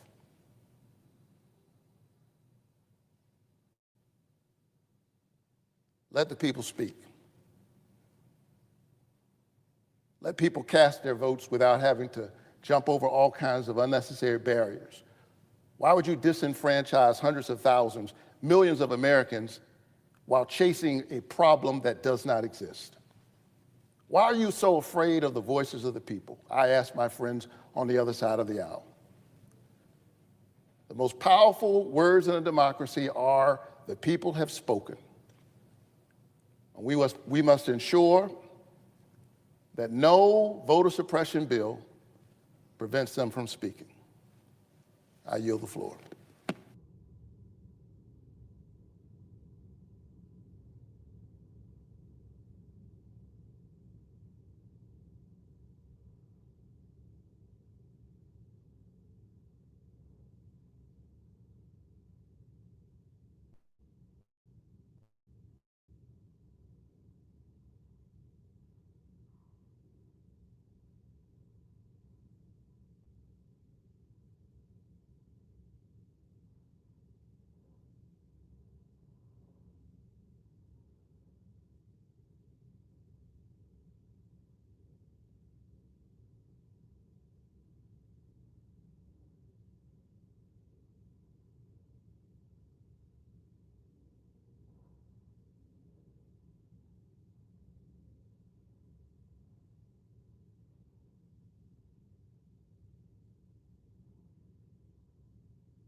Directness, Senator from Florida.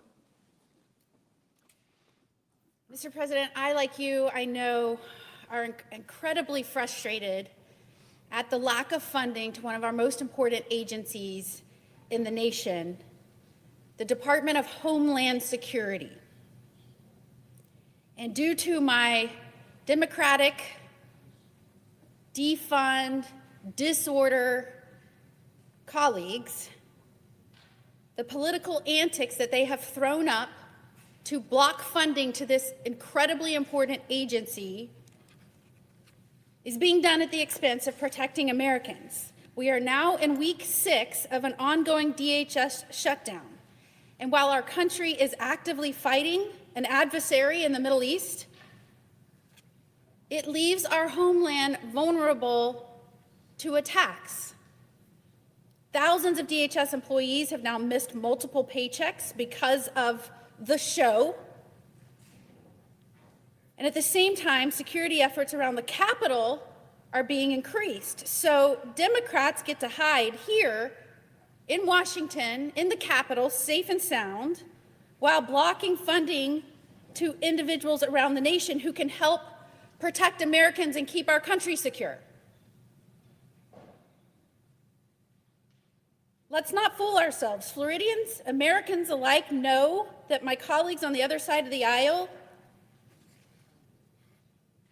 are pushing a shutdown of DHS funding because they don't want a secure border. They don't want to remove people here that are here illegally and committing crimes. They've done everything they can to work against that. This shutdown is about way more than what they profess it to be. This is about blasting apart the security structure President Trump has rebuilt after Biden destroyed the border. For 4 long years, we watched as the previous administration disregarded the law and sowed chaos and destruction at our southern border, allowing a historic surge, some say up to 20 million people, many unvetted, to pour into this country. The shutdown has been dragging on so long because my colleagues on the Democratic side of the aisle cannot stand that the border is now secure again and DHS is doing its job. They cannot stand that the border isn't wide open. They can't stand that unmitigated illegal immigration has been halted. And because of this, they are throwing a temper tantrum, disguising this shutdown as anything other than what it is, and that is a mission to defund police. Under Biden's watch, approximately anywhere from 11 million to 20 million people flooded into this country. Narco-terrorist cartels were enabled to bring massive amounts of deadly substances like fentanyl into our neighborhoods. It killed hundreds of thousands of Americans. As the Attorney General in Florida, I was among the first to call attention to the disregard of law and fought in court against the massive security breaches and showed a spotlight on how Biden and his administration disregarded their duty and put us all at risk. And I took legal action to force them to simply follow the law and stop releasing dangerous people and violent offenders into our country. That once wide open border was closed by Trump. It is closed. On day one, he took unprecedented actions to close the border and started enforcing the law again. He took action against the drug cartels and the flow of fentanyl and other dangerous drugs to keep our communities safe. Under President Trump, DHS provided the most secure border in American history. It's such a stark difference of what the border looked like under the Biden years to what it looks like today. In fact, during the last month of the Biden administration, every single month saw more than 100,000 illegal immigrant encounters at the southwest border. At the peak of the disaster, they saw upwards of 300,000 encounters a month. And we know approximately 85% of those immigrants apprehended at the border were released into our interior. And the judge who sided with Florida's lawsuit when I took Biden to court and stood up against the illegal actions of his radical administration, that judge who sided with Florida said it best, and I quote, "Biden turned the southwest border into little more than a speed bump." Little more than a speed bump. And then the American people fought back and elected President Donald Trump. Speed bump met the wall. On day one, Trump ended catch and release, and we saw 10 straight months of 0 releases. 0. Compared to its peak in 1 month by Biden, 300,000. Total border apprehensions under the Trump administration's first year in office were lower than a single average month under the Biden administration. In addition to the millions of unvetted illegal immigrants Biden let into our country, according to at least one recent report that shockingly the mainstream media isn't reporting, they allowed 18,000 known or suspected terrorists into the United States. This opens up our country to dangerous attacks from within. And the current DHS shutdown is affecting President Trump's effort to get the unprecedented number of undocumented immigrants that may be a threat to this nation and to our people out. And now with our country engaged in fighting in the Middle East and DHS hampered by my Democratic colleagues, we face unimaginable danger, and we've already seen violent attacks within our borders. In fact, DHS recently issued a memo warning Americans to be on guard against potential cyber or other violent attacks. Those attacks are already here. It is going to take time to clean up the disaster of the last administration. But we are well on our way. We were making great strides, and the other side of the aisle hates that.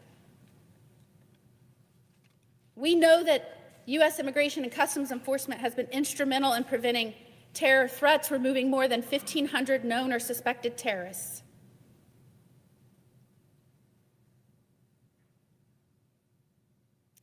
One of the saddest things that I think we learned after the last administration, and certainly as a mother, not just as Florida's Attorney General, but as a mother, we watched as hundreds of thousands of unaccompanied minors were trafficked across the border by cartels. And then the Biden administration took the last step, shipped them all over the country. From a grand jury investigation, we know that some were put with people they didn't even know. One ended up at a strip club, one ended up in an empty lot. We know many went into trafficking. It's the saddest thing imaginable for a child. Too many of these children were exploited and abused before, during, and after they came across that border with cartel members. All told, it's estimated that the Biden administration lost more than 450,000 children. Today, it's a different story. Under President Trump, DHS and the Department of Health and Human Services have located 145,000 of those unaccompanied children that the Biden administration lost. The American people expressed their will when they said, Trump is now our president. We want to secure our nation. They wanted to secure our border. And now my Democratic colleagues are obstructing the will of the American people by saying, oh yeah, you have a president that's following the law?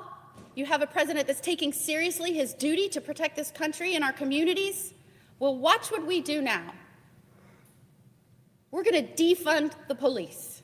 We're going to defund those agents at the border, and we're going to defund those within that are protecting your communities and helping get those that are here right now. We saw this in Chicago last week.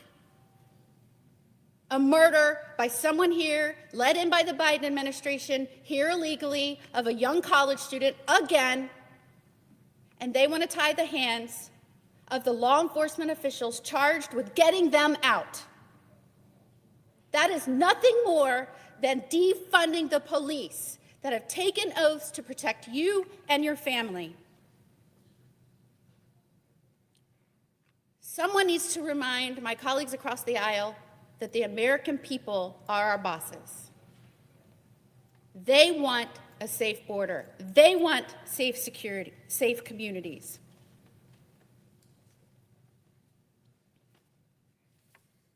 The shutdown of DHS has gone on long enough. We're in our 38th day. People are going without paychecks. People that are doing very important jobs, like our TSA officers, like our law enforcement officers, like our personnel at the border, thousands that are charged with keeping this country safe. And every day, the Democrats on the other side of the aisle put politics above people. They show where their allegiances lie. I, for one, know who I'm for. I'm for the American people. I'm for the people that wear a badge and keep us safe. I will always show up on this floor and make sure that the American people know who we're fighting for. The American people are our bosses.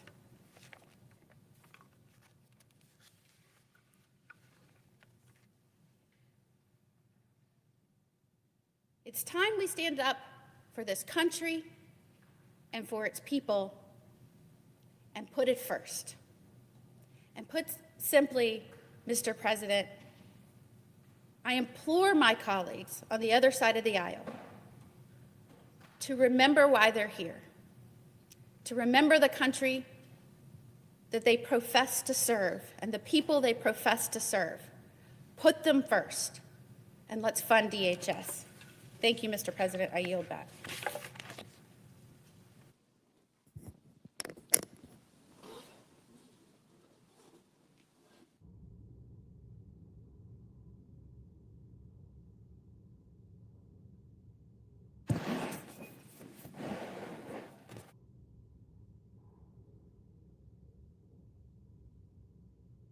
Mr. President. To recognize the Senator from Massachusetts. Thank you, Mr. President. Mr. President, I rise today to defend the heartbeat of our democracy, and that is, and always will be, the right to vote. From the first National Women's Rights Convention held in 1849 in Worcester, Massachusetts, to the Selma to Montgomery marches in 1965, Americans have been mobilizing and marching and chanting and fighting for generations to protect the right to vote, which is the most cherished right. And it is now under relentless attack by the Trump administration and the MAGA Republicans who sit right across the aisle here on the floor of the United States Senate.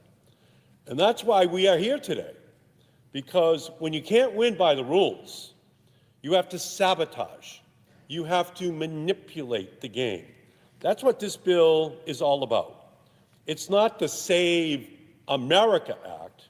It's the Save Their Asses Act, because the American public is rising up in revolution against higher health care costs, higher gasoline prices, higher home heating oil prices, higher prices for everything on Main Street because of the sales tax called a tariff, which is being imposed upon all those goods. That's what they're afraid of, because they know that the voters are coming with pitchforks towards them this November, and they have to do something about it.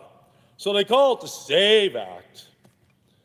But if there was a Section 5 of the Federal Trade Commission Unfair and Deceptive Act provision here, and it was applied properly, it would be called the STEAL Act, the Steal the Election of 2026 Act. That's what they are doing on the Republican side. That's what they are trying to perpetrate upon the American people, upon our elections. They have to manipulate our elections through voter suppression, disenfranchisement, unconstitutional tactics to win in 2026 and in 2028 and beyond. As Trump says, they'll win every election if they can pass the SAVE Act. They won't have to worry anymore. And why is that? Because it's a craven effort to turn back the clock, institute a new modern-day Jim Crow, and take away the one right central to our democracy, and that is the right to vote. This legislation is dangerous, it is anti-democratic, and it is wrong. The Save America Act would impose unnecessary and overly restrictive voter ID requirements. It would require Americans to present a birth certificate or passport in person whenever they register to vote or whenever they need to update their registration. There's tens of millions of Americans without passports. There are tens of millions of Americans who don't have a birth certificate on them at all times. That's the goal of the Republicans. No, you can't vote today. We're going to make it impossible for you to vote. Now, the goal in America should be more people are voting. It's already too low. No, that's not the Republican Party's goal here. Their goal right now is fewer voters, lesser participation in our democracy. That's what they're trying to perpetrate upon our democracy right now. Because most Americans right now, they register to vote online, through the mail, or at their Department of Motor Vehicles. Only 6% of Americans register to vote in person at an election office. And the Republicans know this. And that's why they want to establish the new standard for everyone. It's like forcing everyone to use a fax machine to register to vote. It makes no sense, it's unnecessary, and it would only prevent people from participating in our democracy. The new requirement to present a photo ID at the polling place is more stringent than laws already on the books in all but one state in the country. If the SAVE Act, if the STEAL Act passes, it will be easier to buy a gun in many states than to vote. Can I say that again? The NRA does not want it to be difficult to buy a gun. Republicans go along with that. Red states, standards are very low to buy a gun. But to vote, oh, now they're concerned. Now we need standards which make it almost impossible for tens of millions of Americans to be able to comply. So just let that sink in. It would be easier to buy a gun than to exercise the most fundamental right of citizenship in our nation. And who would bear the brunt of this law? The 146 million Americans who do not have a valid passport. I had never been to Washington, D.C. before I was elected to the United States Congress. My father drove a truck for the Hood Milk Company. I ran when I was 29 years old for the United States Congress. And I won. And my first visit to Washington was to be sworn in as a member of the United States Congress when I was 30 years old. I not only had not been to Washington, I had never been any place outside of our country. I didn't have a passport, and I was a United States congressman. Well, ladies and gentlemen, here's a bulletin for you. 146 million Americans do not have a valid passport. I know, because I would have been one of them. That's nearly half of all American adults. The 69 million women who have changed their names after marriage and lack an updated birth certificate, they're out. Sorry. Oh, that's not the same name. You must have got married. Oh, sorry, can't vote today. just using your maiden name here? I'm sorry, can't vote. Elderly voters who would be forced to navigate bureaucratic mazes to renew their voter registration in person. An 85-year-old who helped build this nation and has voted in every election for 60 years could suddenly be told the ID you've been using your whole life is no longer sufficient. Prove it again or you don't get to vote. Do you know who else loses? Big time Black and brown communities who already face preceding, already existing high barriers to their being able to vote in too many states in our country. Young people who could no longer rely on their student IDs to vote. Disabled voters who may face challenges in getting to polling places. Native Americans whose tribal IDs may be rejected for registration to vote and then for actually voting. That's their goal. You can see which one of the groups in our country they're trying to dissuade. You can see which of all of these subgroups of Americans they are going to create barriers to their ability to go into the polling places. How about a working American who would be forced to miss more shifts to exercise their right to vote? Rural voters who would have to travel for hours to satisfy the strict in-person registration requirements. LGBTQ Americans who face hurdles in obtaining accurate IDs that match their gender identity.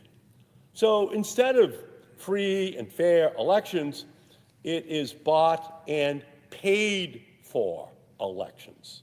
Instead of one person, one vote, it's one white person, one vote. And everyone else gets shown to the door. So sorry, you can't vote here today. Take, for example, a constituent of mine, a woman who legally changed her name nearly 50 years ago. Her birth certificate no longer matches her legal identity. But now, the President of the United States and Republicans want to force her to dig through decades-old documents just to prove she has the right to cast a ballot. So give us a break. We know what you're doing here. You're trying to disenfranchise that woman. You don't want her to show up. We know what you're trying to do. Or take a service member who has been serving their country bravely.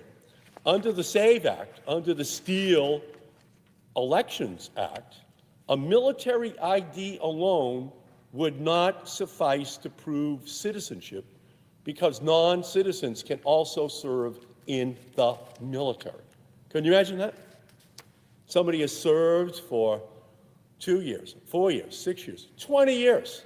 They show up at the polling place, show their military ID, and they're told, sorry, that doesn't count. It counted to send them overseas. It counted to put their lives in danger, but it doesn't count to be able to vote.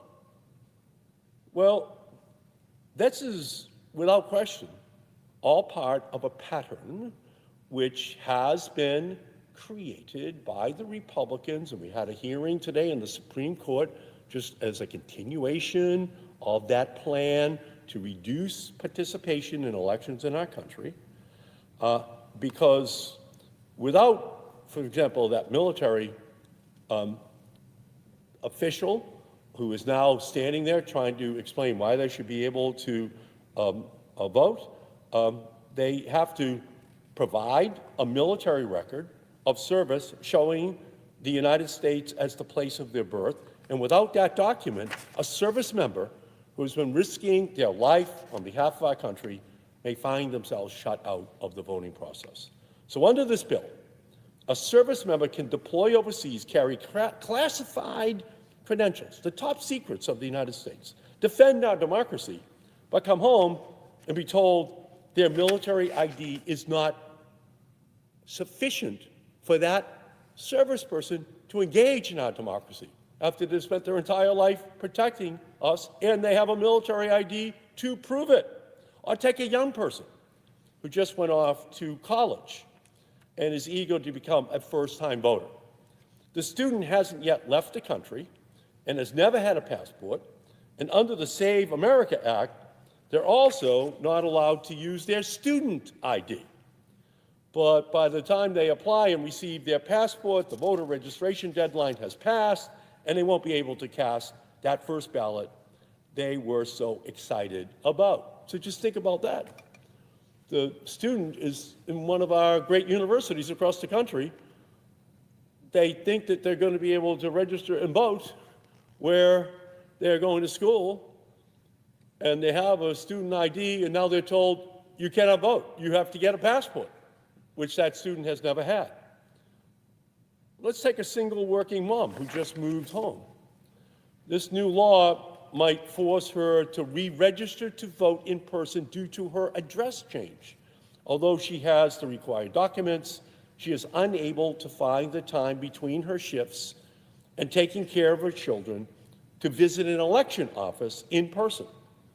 On the day she does show up to the polls to cast her vote, after losing a day of work, she is told she cannot vote. This bill is unconscionable. It is un-American. It is actually unworkable. But that's not deterring the Republicans. They have a goal. They want to save their seats. They want to lower the participation in the elections this year and in the 2028 election cycle. That's what it's all about. Steal elections. That's all it's about. And this bill itself, it doesn't test whether you're eligible to vote. It tests whether you can outmaneuver unnecessary red tape, whether you have the time and the resources and the documentation to satisfy a system designed just to say no. We cannot become a country that cares about representation for some instead of representation for everyone. The future and the strength of our democracy depend on every single American being heard at the ballot box, not just those who Donald Trump and his MAGA supporters deem as worthy to be able to vote. The Save America Act would also force states to hand over super sensitive voter data to the Department of Homeland Security. So just think about this. Kristi Noem, by the way, we're still celebrating Kristi Noem got fired day. Kristi Noem and whoever her successor might be, they would have access to all of this voter data. This would give Trump unprecedented power to interfere in local elections, conveniently just before the 2026 elections, as Trump is down at 40% favorability and looking at a landslide heading his way, a tsunami of voters ready to change the control of the House and Senate. So are any of these provisions an accident? No. This is design. You know, there's such a thing that Daniel Patrick Moynihan, great senator who served here, he used to call something when he didn't want to help something or hurt something, he said that people should just act in benign neglect of the problem. That's not what we're talking about here. We're talking about designed neglect. It's a plan. It's a plan that they are putting together.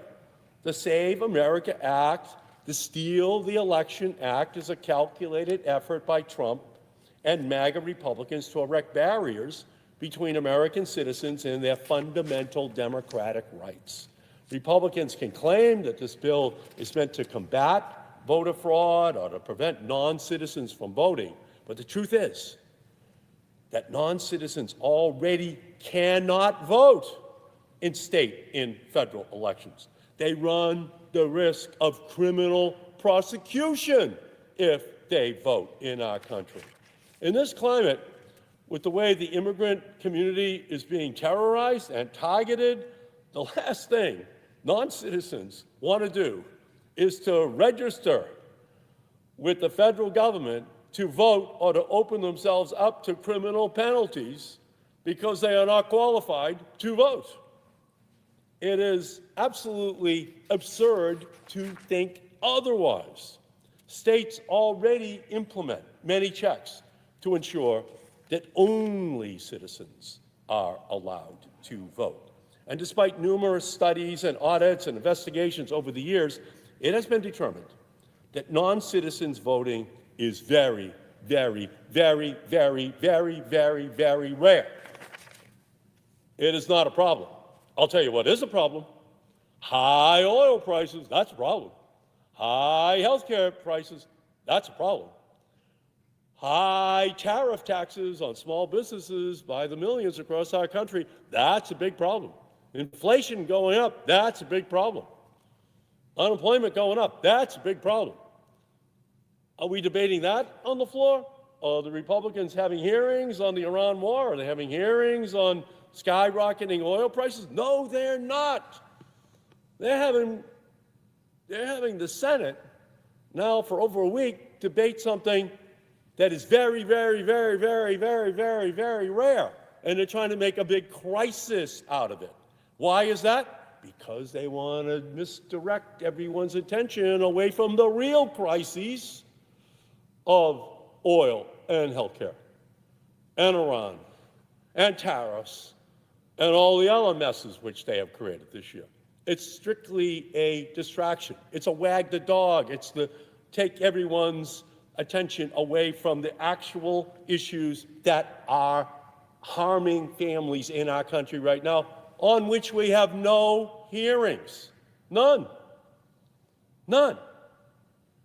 Because there's absolutely no evidence that supports Trump and the MAGA Republican conspiracies that non-citizens are voting at a large scale. It is simply false. It is a ghost story told for political purposes, used to justify laws whose real function has nothing to do with election security and everything to do with election outcomes, so that the Republicans are not punished for their economic policies, for their foreign policy mistakes which they are making, for which they do not want to be held accountable. The Save America Act is a solution in search of a problem. But it is worse than that. It is a distraction from American efforts to strip millions of eligible Americans from their right to vote. And why do they want to do that? I've got 5 reasons. 5 reasons why the Republicans want to accomplish this goal of disenfranchising millions of Americans. Number 1, so that they can continue to give handouts and tax cuts to billionaire CEOs while making it harder for millions of Americans to get access to Medicaid and Medicare and affordable health care, and looting by the trillions the money from health care for ordinary families to give over to the billionaires who do not need it. Reason number 1. Reason number 2, so they can continue their vendetta against the wind and solar energy industry, the all-electric vehicle industry, so that big oil and big gas can make bigger profits off of the hard-earned cash of American citizens, because they will be forced to buy all gasoline-powered cars, and the oil companies can tip them upside down and shake money out of their pockets at the pump. But they don't want that reversed. They don't want solar and wind and all-electric vehicles to be the future. No, that's reason number 2. Reason number 3, so they can continue to give billions of dollars to ICE to terrorize immigrants while trampling on the constitutional rights of our communities. Right now, we have masked agents across our country, not wearing cameras and violating constitutional rights that were built in to the Constitution during the American Revolution and its aftermath. And they just hate the idea that they would have to comply with those constitutional safeguards that have matured and been codified over the centuries. Number 4, they can continue to operate a pay-to-play pardon system where fraudsters and friends and supporters of the president can essentially buy their way out of convictions and jail time. Number 5, so they can keep raising prices at home while raising countries abroad. And to do so without a peep coming out of the majority in the House and the Senate. Because that's where we are right now. We have a Senate, we have a Republican leadership which has been supine for the first 15 months of this second Trump administration. They have shown no courage. It is almost as though they had a vertebrae bypass operation that has made it impossible for them to be able to stand up to the illegal, to the corrupt, to the absolute disgraceful foreign policy from Venezuela to Greenland to Iran and on and on and on that Trump has been engaging in without a peep out of the Republican Party. There's only 3 things you need in politics: backbone, backbone, and backbone. And what do they want on their side? They don't want to be held accountable for their lack of backbone. And the only way they can do that is reduce the number of people who vote this year. Don't allow for there to be a change of government by suppressing the votes of those who are most likely to be angry at what they have been doing to our country over the last 15 months. Trump has thrown us into an illegal, reckless war, which is costing lives abroad, costing hundreds of billions of dollars of taxpayer dollars, costing American families at the pump, in home heating oil, and airline tickets, and grocery prices, and in every other monthly bill. It's just going to ripple through our entire economy because he has created a global energy apocalypse. And every time Americans go to the pump, they are in for a crude awakening, courtesy of Donald Trump's illegal war in Iran. The average price at the pump right now is $1 higher than it was just 4 weeks ago. Cumulatively, Americans spent $2.6 billion more last week than they did on gasoline before the war started. And $2.6 billion, it could pay for a lot of solar on more than 853,000 homes without any incentives. $2.6 billion could pay for about 350,000 drivers to use the electric vehicle tax rebate, which would insulate drivers from these crazy oil spikes. Home heating oil prices are up by $1.20 a gallon in Massachusetts, which many families rely on to heat their homes. That means $350 more to fill up their tank, and it's still cold in Massachusetts in the winter. So $500 more for gasoline over the course of the year, $350 more just to fill up their tank, and all as they watch television at night and watch a war going on in Iran that so far has had no public rationale that makes any sense whatsoever, and the Republicans refusing to even have hearings so that we can cross-examine the rationale, if it existed at all, that Trump is using in order to perpetrate this insane war and its consequences, not only on the Middle East, but on the entire planet. Oil prices go up like a rocket, but they come down like a feather. So we're going to see this price of oil in our economy that's going to go on for months and months and months. And when the president says he needs $200 billion more, well, it's costing $2 billion a day to run the war. So that means at least 100 days more, 2 billion times 100 days. That takes us into the summer. He's asking the Republican senators to give him enough money to fight the war into the middle of the summer, which means the price of oil is just going to continue to go up and up and up like a rocket, and people are going to be standing there with the pump in their hands, with the nozzle in their car, and they're going to be looking up at that price as it goes up and up and up and up, as this war goes on. So experts say that Donald Trump's illegal war has now caused the largest oil supply disruption in the history of the world. Can I say that again? Donald Trump has caused the largest oil supply disruption in the history of the world, and he has yet to explain successfully what the rationale for that war is.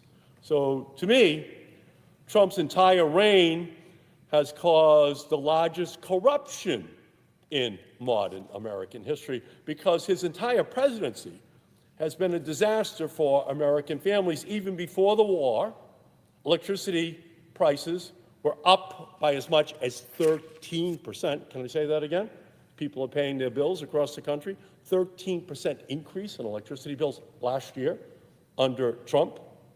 And now those attacks on natural gas facilities in the Middle East are spiking prices worldwide, spikes that will likely hit American utility bills soon as U.S. natural gas exports surge to chase the highest price on the international market, which has been the goal of the natural gas industry right from the beginning. And by the way, Trump is just a wholly owned subsidiary of the natural gas industry. He said to them in April of 2024, if you raise me $1 billion, I will make sure that I kill all of the environmental laws in the country, all of the incentives for wind and solar and all electric vehicles. So that's cash and carry, man. They raised the money, and now we're living with the consequences of just having a total dependence upon those industries that Donald Trump said were going to make America greater. No. We are right now hostage to the oil industry, hostage to the natural gas industry. They can charge whatever they want. This whole idea that he created energy independence for us? No, the price of oil and gas is set on a global market, not in Tulsa, Oklahoma.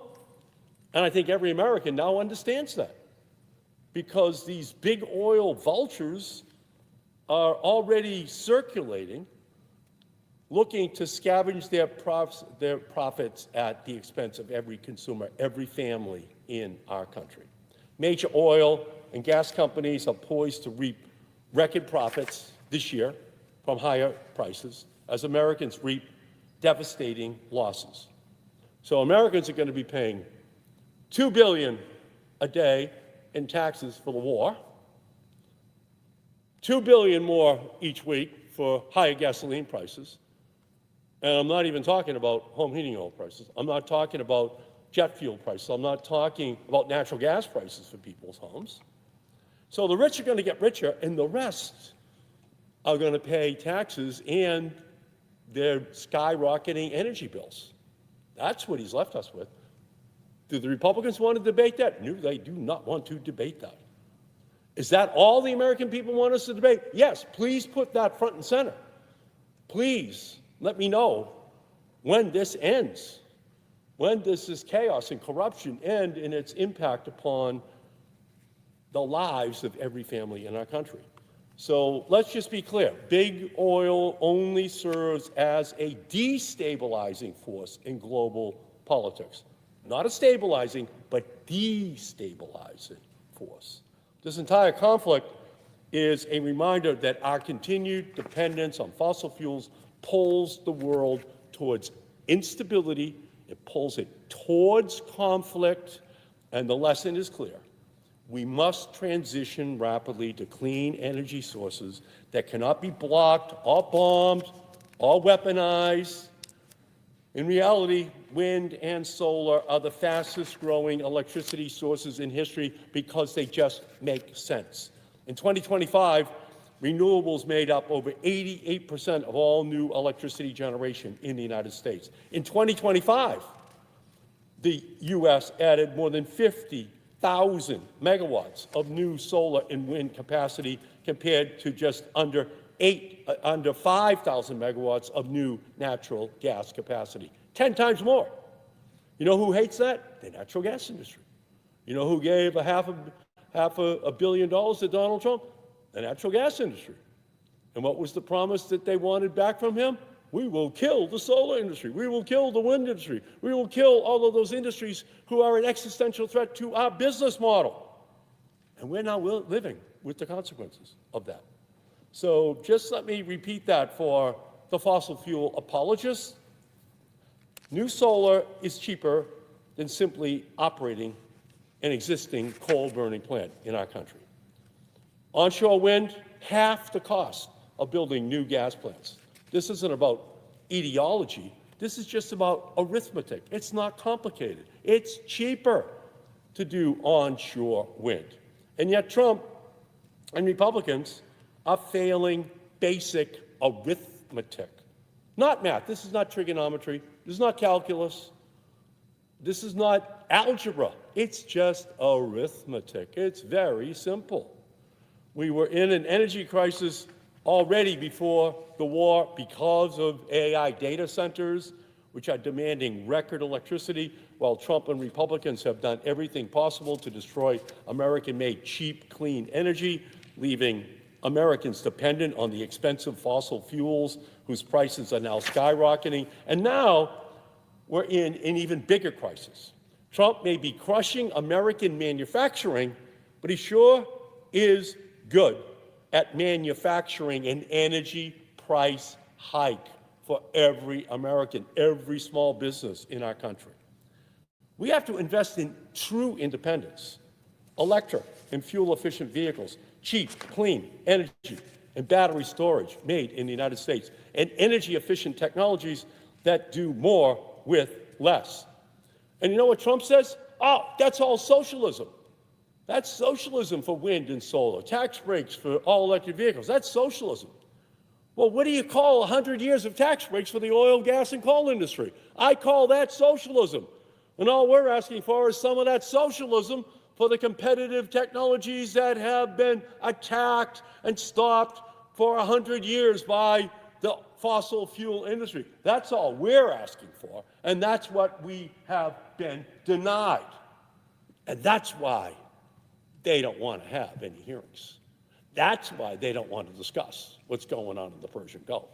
That's why they don't want to discuss the Strait of Hormuz. That's why they don't want to discuss how we are hostage to the price of energy that comes out of the Middle East. And the only way to break that dependence was solar and wind and all-electric vehicles that don't need any fossil fuels whatsoever. But because of Trump, because of the Republicans, they voted on this floor last July to kill all of those industries. Kill them. They don't want to have that discussion right now.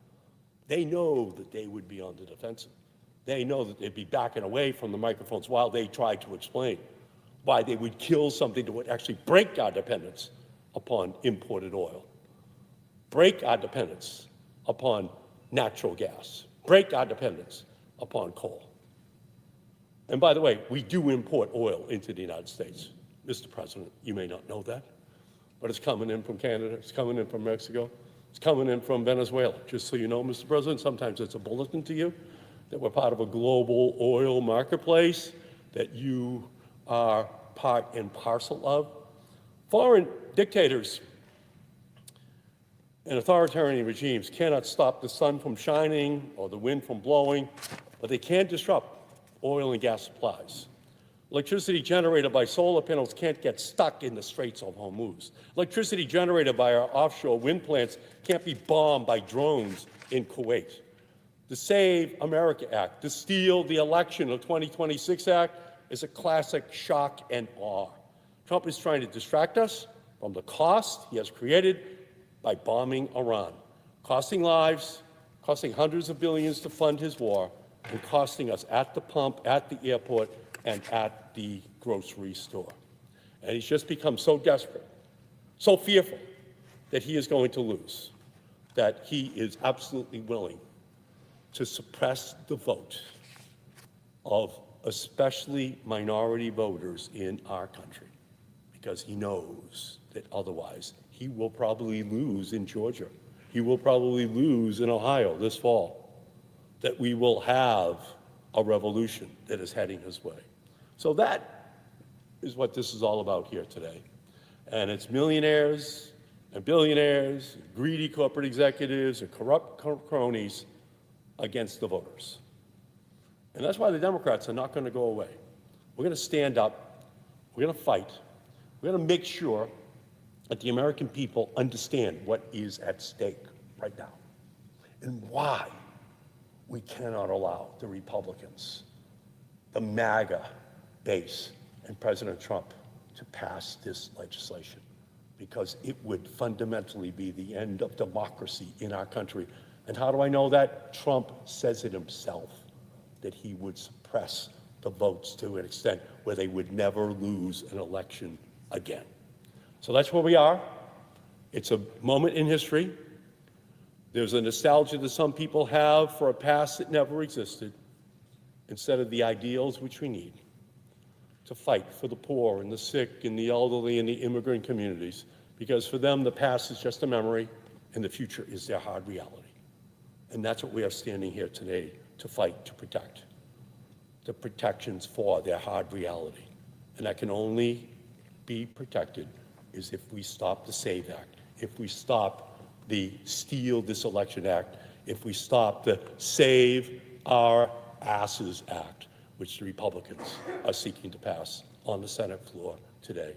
With that, Mr. President, I yield back. Chair recognizes the senator from New Hampshire. Thank you, Mr. President. I rise to join my colleagues to oppose the attempt by the President and his allies in Congress to effectively disenfranchise millions of Americans through their so-called Save America Act. But more than that, Mr. President, I rise to join my fellow Granite Staters and the majority of freedom-loving Americans to ask a question more fundamental. I have strong issues with this legislation, which I'll discuss, but more than any provision, what I object to today is what this move, to make it harder for more citizens of all ages to vote, reveals about the President's undemocratic impulse, an impulse that dominates and motivates this President in a way that distinguishes him from all of his predecessors. In short, I rise today because I believe that it is worth asking, why is it that the leader of the free world, the President of the world's greatest democracy, is so invested in spending his truly precious time making it harder for Americans to vote? In the live free or die state, we know that elections serve as the best means to hold elected leaders to account. In other words, elections are the very basis of self-government of, by, and for the people. That's the basic compact in a democracy. If a leader fails to deliver on his promises, fails to govern well, or fails in conduct or character, then citizens use their votes to hold him to account and vote him out. That's what makes a democracy different. We have the means to self-correct and to improve, unlike any other form of government. Democracy is the best form of government, not because we have always been perfect, but because we always have the capacity to be more perfect. With each generation, we've worked to more fully realize our Declaration of Independence's promise. The right to vote has steadily expanded until it was finally bestowed upon all Americans. We've had setbacks along the way. Progress has often been slower than we would like, but the majority of Americans have understood, as President Kennedy said, that democracy is not a final achievement, but an untiring effort. And it has always been an effort that required nothing less than what our founders pledged: the lives, fortunes, and sacred honors of each generation of Americans. But it appears that this president thinks that America's great democratic experiment has gone too far, that far too many Americans are making their voices heard for his liking. Over the course of our history, we've had presidents disagree on just about every issue. But in our modern history, ever since we passed critical civil rights and voting rights legislation, presidents in both parties have agreed that our country's operation as a democracy is non-negotiable, and that we are all better off when more and more Americans vote. Now, though, we have the first president in these modern times who is trying to make it harder for eligible voters to vote. President Trump's anti-voting crusade raises a fundamental question. Why is the president of the world's greatest democracy so invested in making it harder for Americans to vote? Well, the answer is simple. The president wants fewer Americans to vote because he's the first president in American history who does not believe that he is accountable to them, the American people, we the people. Because only a president who believes that he is not accountable to the people would try to restrict the people's ability to hold him to account. Leaders who believe that they answer to we the people do not try to overrule the people's voice and the people's vote by seeking to overturn a free and fair election. Leaders who believe that they answer to the people do not try to silence free speech. They don't use the heavy hand of government to drive critics off the airwaves because they made jokes that the president doesn't like. Leaders who believe that they answer to the people don't use the Justice Department and the FBI to exact revenge on their political foes. They don't seek to extend the long arm of the law into an iron fist of injustice. Leaders who believe that they answer to the people don't defy court orders, they don't disregard the Constitution, nor do they ignore laws passed by the people's representatives and snatch from their hands the powers of the purse, taking away the people's money. They don't send our heroes in uniform into harm's way without the people's consent, nor do they launch trade wars against our own allies on the basis of nothing but their own ego and whim. They don't revel in power and self-aggrandizement, nor do their references to dictators drip with admiration. And let's be very clear.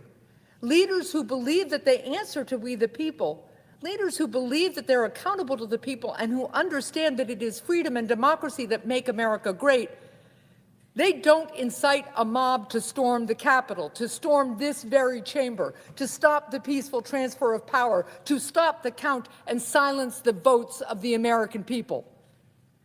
And they certainly don't spend their first day on the job pardoning the mob of convicted criminals who stormed the Capitol and assaulted brave police officers. Take these actions each as one or take them all together. Everyone in this body knows that not only has no other president behaved this way, but that no one can describe these acts as resembling anything close to patriotism. Not in a country that loves freedom as much as ours does. The President of the United States of America is supposed to embody our love of freedom, of American democracy. But today, it's an open question as to whether this president actually believes in democracy and the consent of the governed.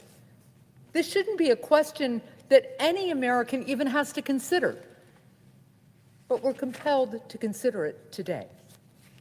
So look, we can pretend that this is politics as usual, but all of my colleagues know that no president in our modern history, if ever, up until now, has possessed such a stark anti-democratic impulse, or has been so disdainful of the people's voices, of our laws and liberties, when they run counter to his own will.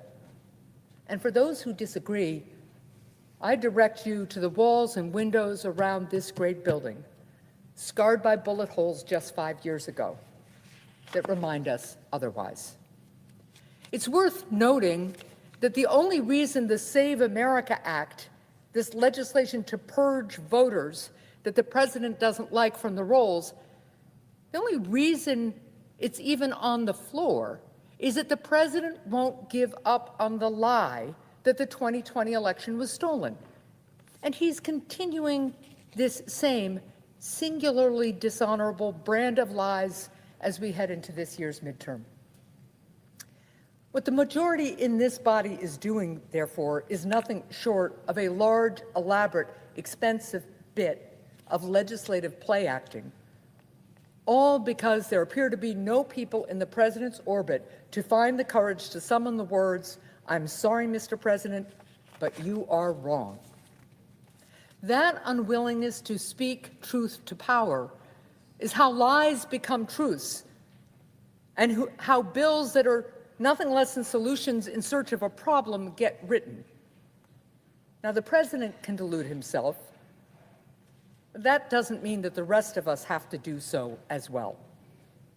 There are legitimate debates to be had about election reforms, including voter ID laws, but not when the laws are seemingly designed by legislators to discourage or bar people from voting. Not when the law is passed upon the orders of a president, as he himself has said, as the means to win a midterm election. Now, my colleagues have spoken at length about the details of this bill, so I won't spend too long relitigating them here. But in short, this bill would require all voters to register using either their birth certificate or their passport. Now, only half of Americans even have a passport. It's been estimated that 3.8 million American citizens do not currently have either of these documents in their possession. To put that number in perspective, a bit more than 826,000 Granite Staters voted in the last presidential election. So this bill says that a great swath of American citizens, close to 5 times the number of total votes cast in New Hampshire last election, shouldn't be allowed to vote next time. What's more, this bill would virtually end absentee voting as we know it, which is how 1 in 3 American citizens vote. That's tens of millions of Americans. Who are these Americans whose liberties the president would effectively dispense with? Well, they're both Democrats and Republicans. Many are older Americans. Some have long since lost their birth certificates and don't do the kind of traveling that require passports. Some have chronic conditions or disabilities that require them to vote by mail. Some are people who work 12-hour shifts or who have long commutes to their jobs. Others are veterans who are as patriotic as any American alive, but spend most of their time at home these days, living in the country far from the nearest polling place. And they've been voting by mail longer than some in this body have even been alive. In the end, all of them are Americans, and their right to vote is sacred. It was won through sacrifice in wars abroad and given renewed meaning at places like Seneca Falls and Selma here at home. Should the so-called Save America Act pass and be signed into law, fewer Americans, people who have worked hard and paid their taxes their whole lives, will be able to vote than before. It will be harder for a substantial number of Americans to vote. If this bill is enacted, there will be more Americans who, in practice, will have less of a voice in our democracy. They will be less free. The number of Americans who will lose their ability to vote may well be in the millions.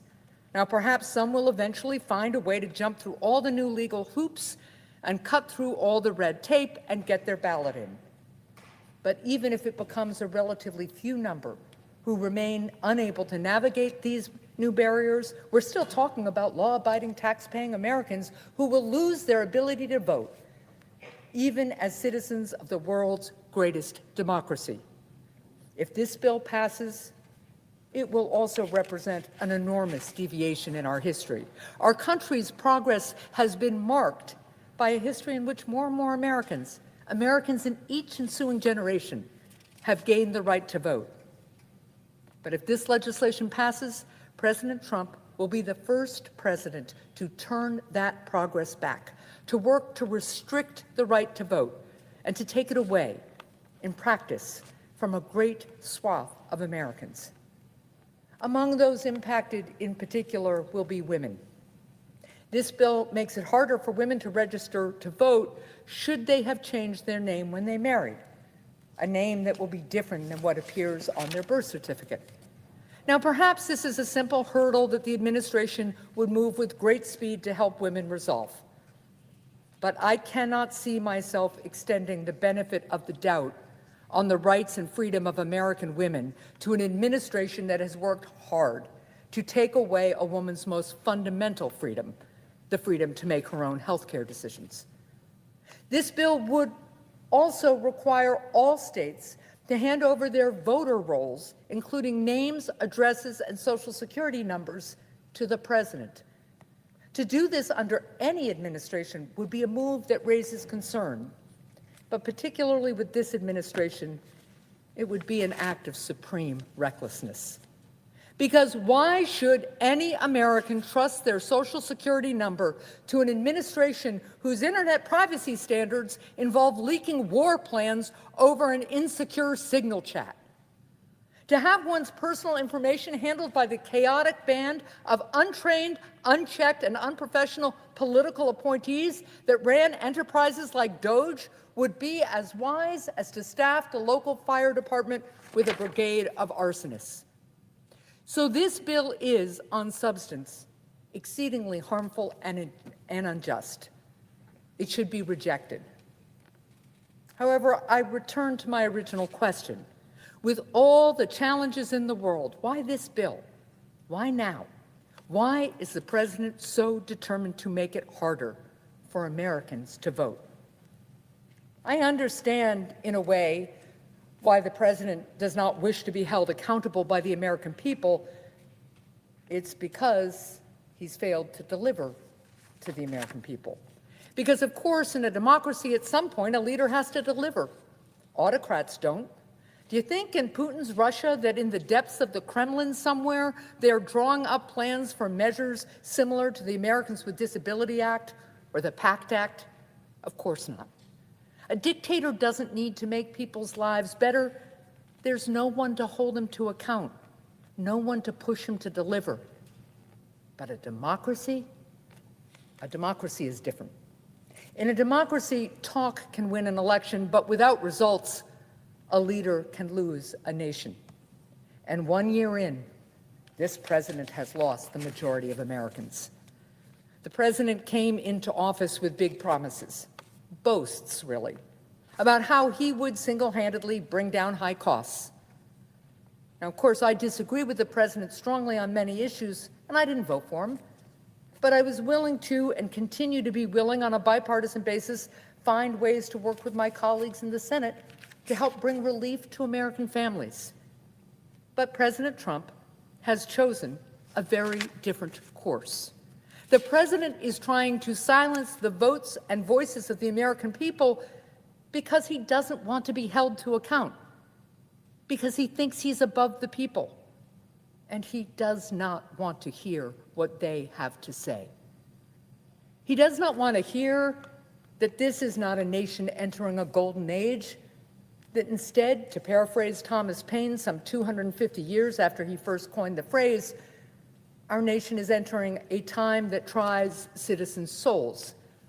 We're entering a new American crisis. It's a crisis of costs. The American people have been clamoring for relief. Relief from high grocery bills and energy costs. Relief from high rent and steep mortgages. Relief from a health care system that forces families to choose between being sick and dying or healthy and in debt. Our country was already in an affordability crisis, but the president, rather than solving problems, has made it worse. He chose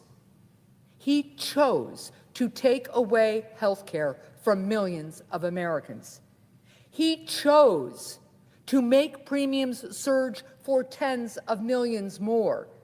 He did all this while giving billionaires a tax break. Some people call this tax break unpaid for, but in some ways it's worse. The tax breaks for billionaires will be paid for. It will be paid for by our children burdened with trillions in debt. And it will be paid for by every person who gets sick, who might have been healthy had the president not taken away their health care. A toll summarized less on budget sheets and more on the faces of loved ones in hospital waiting rooms. Americans want to go to the grocery store without grimacing at the cash register. But the president launched senseless trade wars against our allies and imposed illegal and costly tariffs that make everything more expensive. Virtually every entrepreneur I talked to in New Hampshire has felt the burden of tariffs one way or another. Some businesses have closed their doors altogether. These trade wars should be a reminder to my Republican colleagues that a politics that exists simply to flatter the president's ego does not come without a cost. And it is a cost borne by the people to whom he has sworn an oath to serve. And now the costs of this presidency have become even higher as gas prices surge. It's as if the president is searching for new ways to make life less affordable. The truth is simple. It costs more to be an American under President Trump. The American people asked for lower costs. The president instead gave them a steeper bill. It's no surprise that a man who has only made the crisis of high costs even worse under his watch does not wish to answer to the people. He can lie about stolen elections. It is harder to lie about the numbers Americans see printed on the very receipts that they hold in their hands. Under this president, we're also awash in a crisis of corruption. While Americans lose more of their paychecks to high costs and tariffs, the president rakes in billions in exchange for political favors. Because in Donald Trump's America, it is easier for someone rich to buy a pardon than it is for millions of Americans to afford to buy their prescriptions. And perhaps the cause of most alarm, we face a crisis as a country because the president has realized that he is at his strongest when America is most divided. There are great and challenging things that we need to do as a country. A new 21st century economy to build, costs to bring down, diseases to cure, veterans to care for. But we can do none of these things because we have to fight to keep our head above water in floods of the president's own making. And because the president tries to get us to spend our days fighting each other. I'm not surprised that the president doesn't want to be held accountable by the people. I'm not surprised that the president wants fewer Americans to vote, because on his watch, our country has become less affordable, our people less healthy, our world more chaotic, our government more corrupt, and our people more angry. Of course he doesn't want to hear what the American people have to say. So yes, it is deeply telling that in this moment of American crisis, both self-inflicted by this administration and otherwise, President Trump has decided that above all else, the most important priority is not to bring down people's costs or make their lives better. It's to try and restrict their right to vote. What ultimately does the president's obsessive focus on trying to pass this bill above all others truly reveal? Sometimes it's as simple as it appears. The president wants to pass into law a bill that will allow fewer Americans to vote because he actually wants fewer Americans to vote. It was President Reagan who said that the right to vote is the crown jewel of American liberties, and we will not see its luster diminished. We shall find out soon if his words remain true. The American people, they've always known how precious the right to vote is. The American people, they'll wait in long lines even on a cold November morning to vote, but they'll do more than just that. They'll join the suffragists and rally and petition to do whatever it takes until the ballot belongs to America's daughters and not just her sons. Americans will fill out their ballots while stationed at a foreign post in trenches in France or in the jungles of the Pacific and ship them back home as soon as they can, just so that they can make sure their vote gets counted, casting their ballots halfway across the world as they fight to ensure that others can have the freedom to vote at all. Americans won't just stand in line at a polling station to vote, they'll march to vote, even if it means going down to Selma, just as Granite Staters from St. Anselm's College did when they joined Dr. King's marchers, even if it means trying to cross a bridge 3 times, even if it means enduring Bloody Sunday. Voting is not just an American right, it's an American habit, it's an American prayer.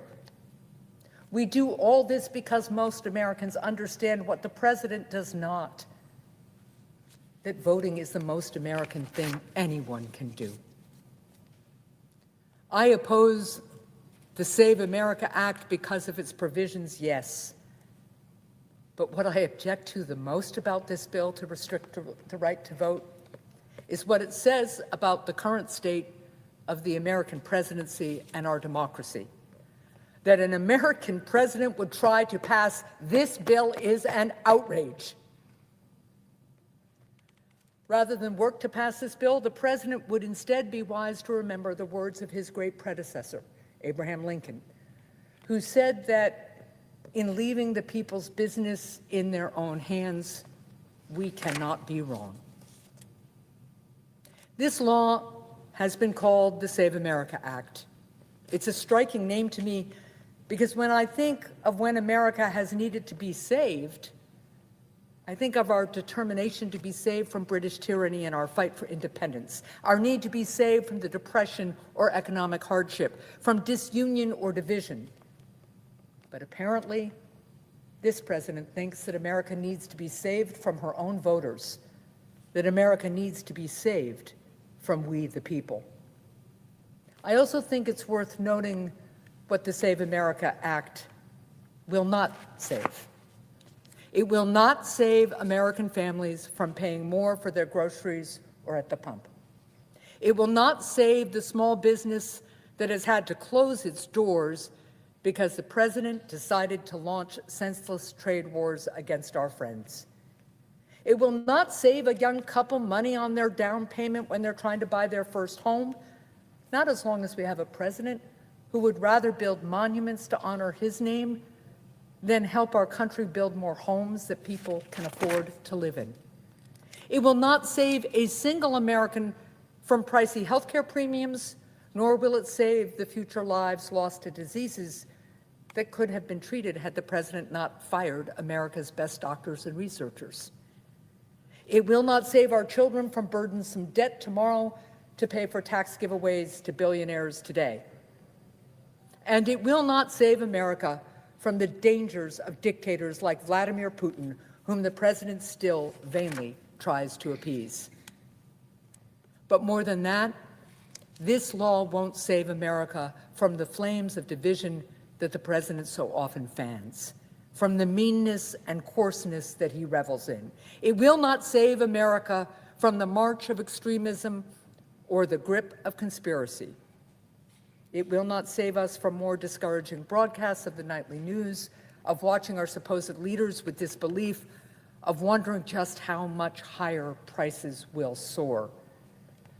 It won't save a young girl who wanted to get involved in public service, wanted to help her country, from becoming disillusioned when she sees what happens in Washington these days, from wondering if our country's politics can offer anything of promise or if only cynicism reigns.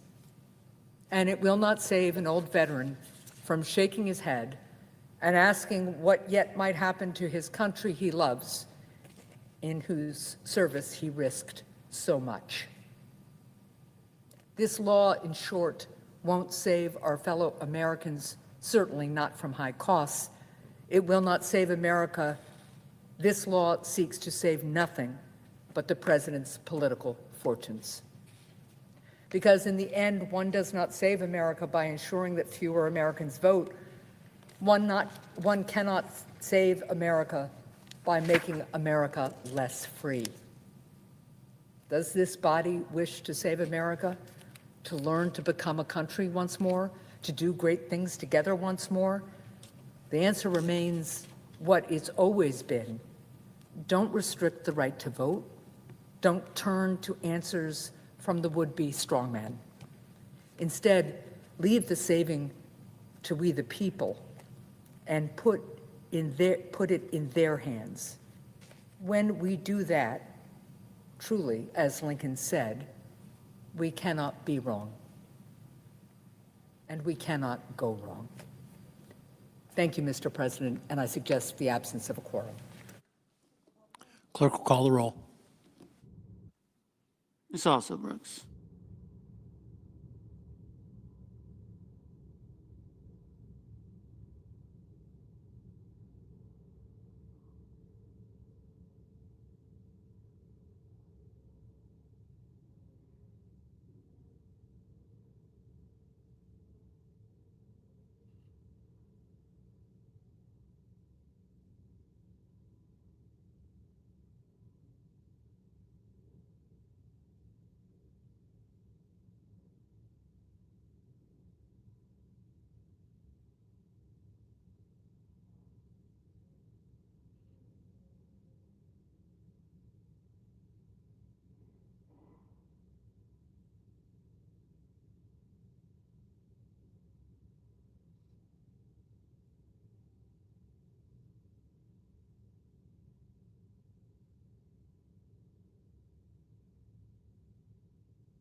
Mr. President, I recognize the senator from Oklahoma. this is Senate currently in the quorum call. Yes, it is.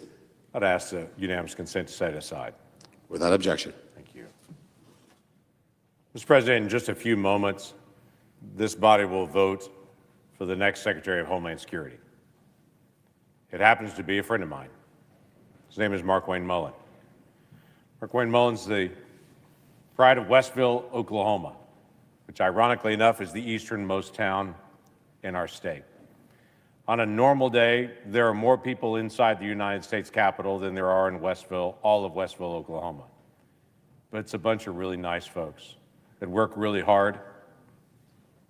And Mark Wayne Mullin has risen from being a country boy on a cow-calf operation with his dad, running a very small plumbing company, to now being nominated and tonight being confirmed as our next Secretary of Homeland Security. Graduated from Stillwell High School, but the most important thing wasn't his graduation from Stillwell High School, it's the girl that he met in the 3rd grade. In the 3rd grade, he fell in love with Christy, and they waited all the way until she was 18 and he was 19 before they got married. And now, decades later, and 6 children later, that proud family will now be the lead family to be able to serve to keep every family safe in the country. The responsibility at Homeland Security is dramatic. There's 250,000 people, federal employees, that work for the Department of Homeland Security. It's a massive operation and is incredibly important to our country, and I think he will be a terrific leader for it. He not only loves our country, he's passionate about security. He served in the House of Representatives for a decade and has now served in this body for 3 years. He spent a lot of time on the issues of national security. He's done a lot of research in that area. He's worked to be able to pass the bills that actually fund Homeland Security, and now he will be the one to actually implement those same bills. So he is keenly aware of the law and the issues that he will actually be carrying out. Interestingly enough, Mark Wayne Mullin is a member of the Cherokee Nation. He's actually the 2nd senator ever to serve in this body that's a member of the Cherokee Nation, but there's not been a Cherokee that's actually been in the Senate for more than 2 decades. Cherokee Nation, the leadership, sent in a letter with their overwhelming support for him and for what he has done in his awareness of the tribal issues, as well as all just national issues and family issues. He has been my friend that we've worked alongside by side on a lot of issues. I will never forget, multiple years ago, my wife, Mark Wayne and his wife, Christy, the 4 of us sitting down for a dinner in a quiet place, in a booth in the middle of a restaurant, just to talk. Because Mark Wayne was thinking about saying, I'm done with all of this chaos that's in Congress. And he was actually praying through what to do next. And it was over that dinner that the 4 of us just talked and visited, prayed together, and he determined I'm going to stay at it because there's more work to be done. And I'm glad he did. In the days ahead, the nation will be glad that he did, because I think he'll make a fantastic Secretary of Homeland Security. As we approach this moment, I can't help but also note a challenge that he's going to walk into on day 1. Because when he walks in tomorrow morning into a new office, into a new role, being sworn in, there will not be funding for the people around him. The staff that will be there working alongside of him won't have been paid for more than a month. And this is not an anomaly for them. As of this week, half of the fiscal year, Homeland Security employees have not been paid. Half of the fiscal year. They faced 43 days without any paycheck, and they're at 37 days now. Half of the year, they've not been paid. As of this week, it will be 6 paychecks they've either lost entirely or partially. This body has the responsibility to solve this problem. And as Mark Wayne steps in to be able to lead so capably in Homeland Security, it is the responsibility of this body to be able to make sure that Homeland Security actually has the funding that it needs to be able to protect the nation. So my expectation is twofold tonight. One is that we will confirm my friend Mark Wayne Mullin, and he'll be the next secretary. And the other one is, soon, we will finish this argument and we will resolve our differences. And so the fine folks that work at Homeland Security in all areas, whether it be Coast Guard, Secret Service, whether it be FEMA, whether it be TSA, yes, even ICE and Customs and Border Protection, who wherever they may be, that their families can also reap the benefit of their service by actually getting a paycheck. What a novel idea. Let's finish the task tonight. Mr. President, I yield the floor.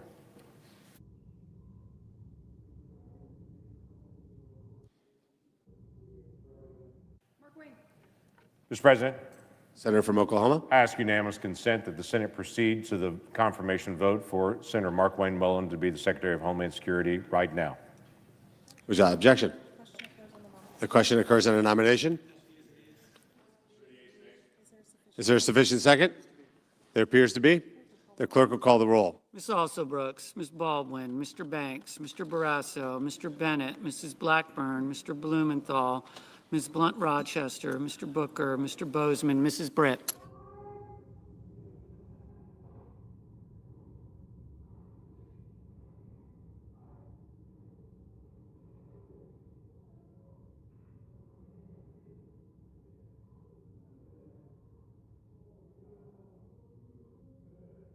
Mr. Budd.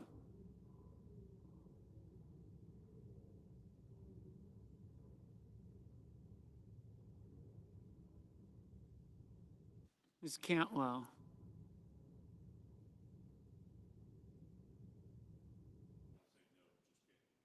Mrs. Capito.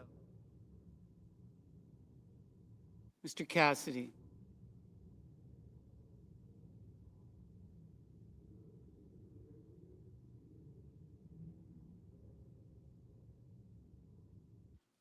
Ms. Collins. Mr. Coons. Mr. Cornyn.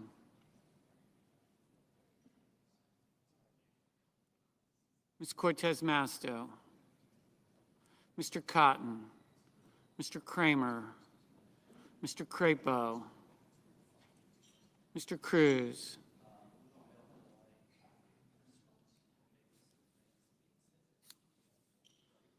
Mr. Curtis.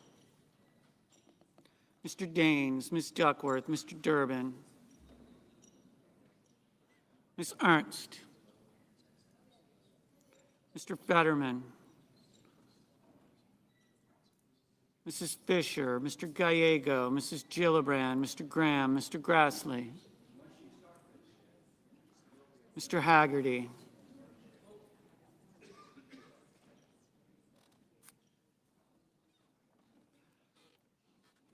Ms. Hassan.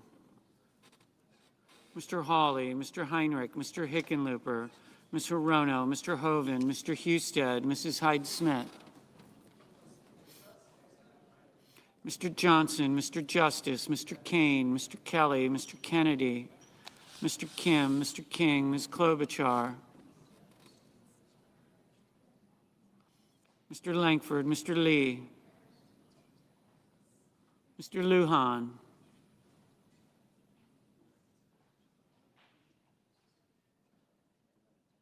Ms. Lummis, Mr. Markey, Mr. Marshall, Mr. McConnell, Mr. McCormick, Mr. Merkley, Mrs. Moody, Mr. Moran, Mr. Moreno, Mr. Mullin, Ms. Murkowski, Mr. Murphy, Mrs. Murray, Mr. Assa.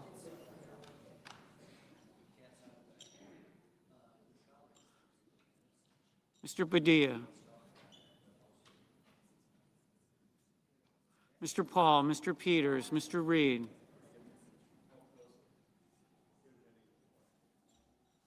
Mr. Ricketts, Mr. Resch. Ms. Rosen. Mr. Rounds, Mr. Sanders, Mr. Schatz.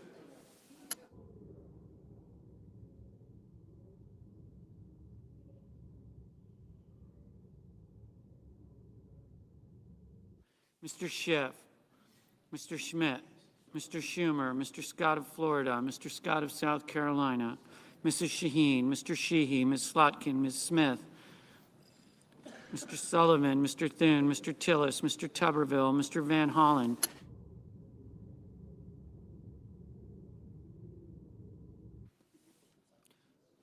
Mr. Warner, Mr. Warnock, Ms. Warren, Mr. Welch, Mr. Whitehouse, Mr. Wicker, Mr. Wyden, Mr. Young.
Senators voting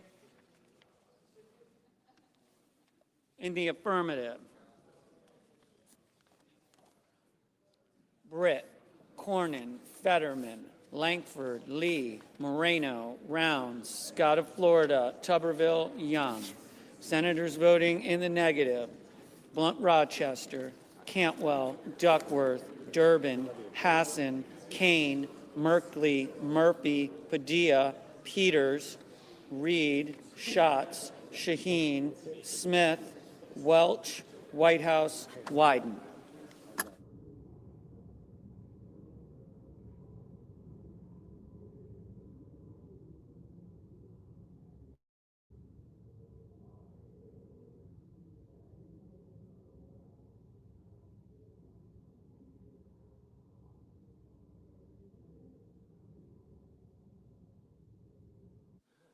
Mr. Rono, no.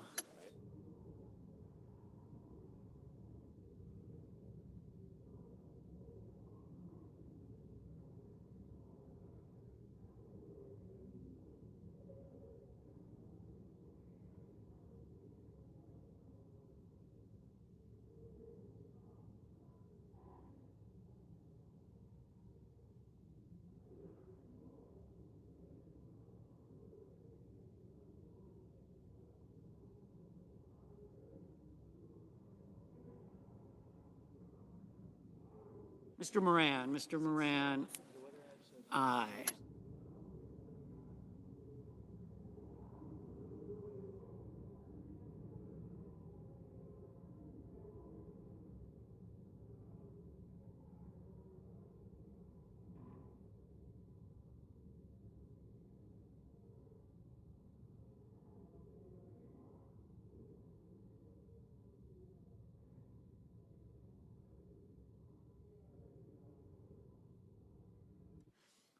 Mr.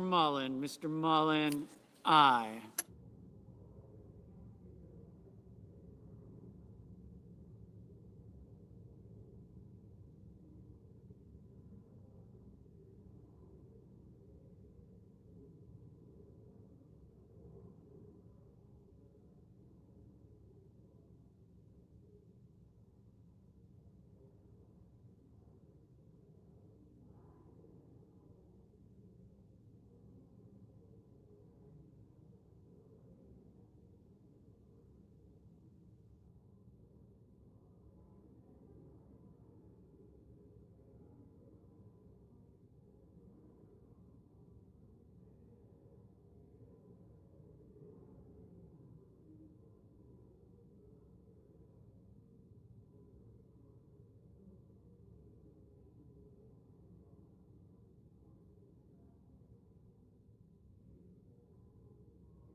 Mr. Tillis, aye.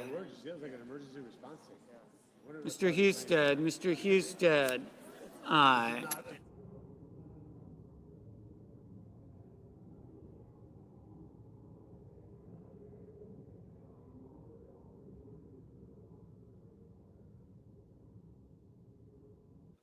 Mrs. Murray, no.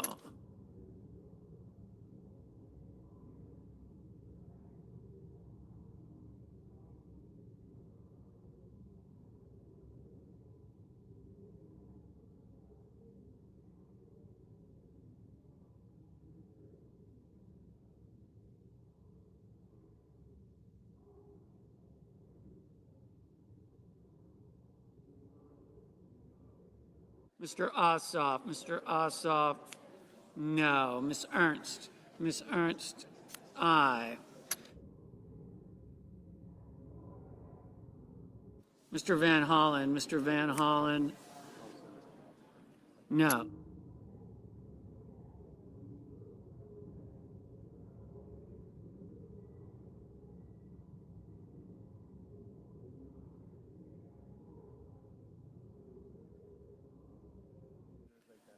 Ms. Warren, no.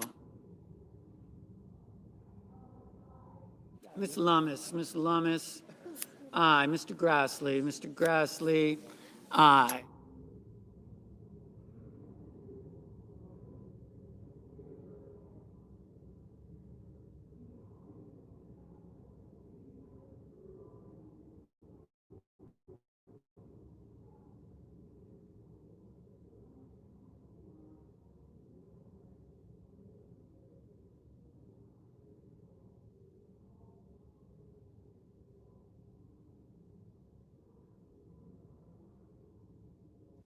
Mrs. Blackburn, aye. Mr. Schiff, no. Mr. Kim, no.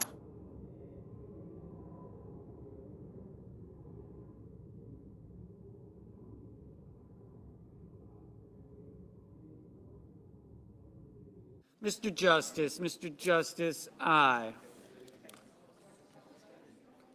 Mr. King, no.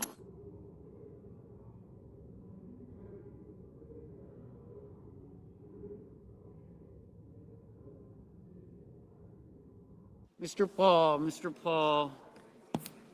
no.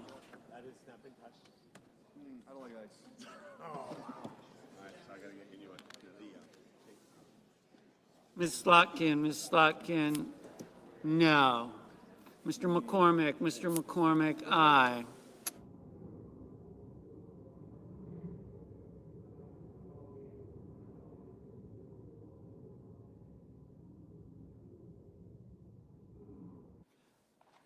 Mr. Schmidt, aye.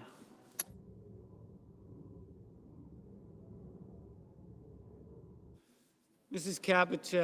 Capito, aye.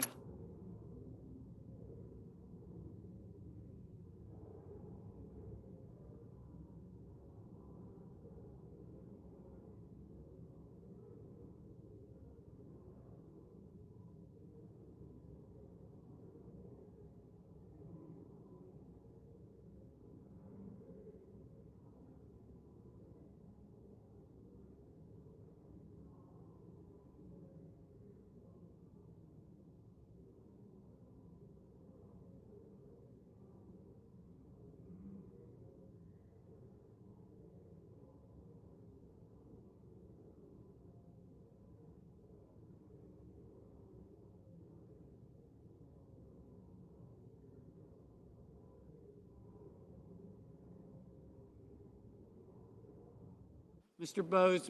Bozeman, aye.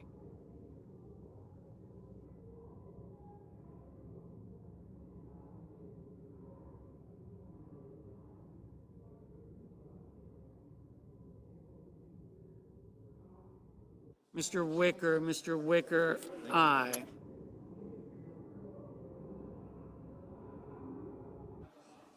Mr. Graham, aye.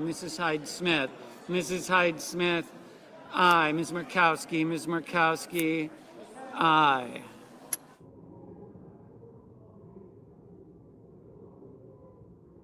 Mr. Lujan, no.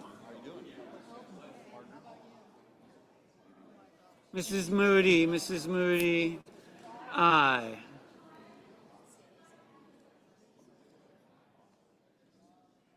Mr. Bennett, no.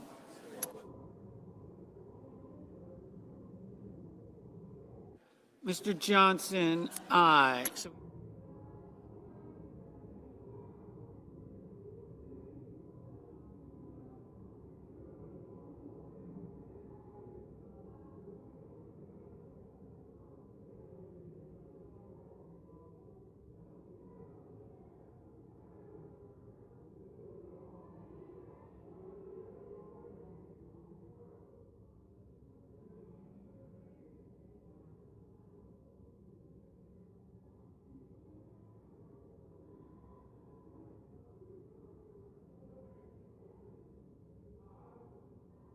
Mr. Scott of South Carolina, aye.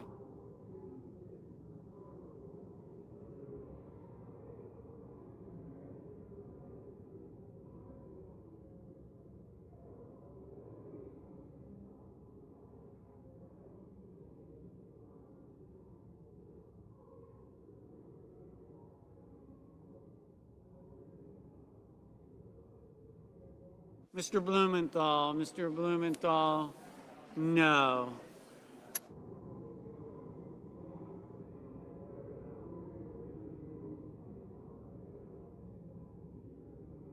Mr. Budd, aye.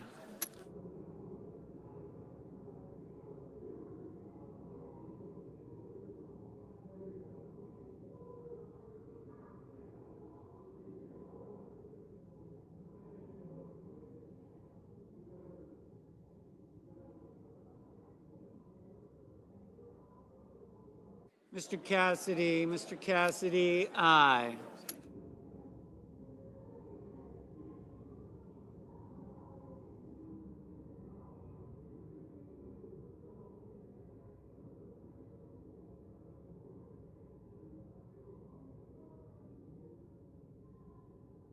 Mr. Cruz, aye.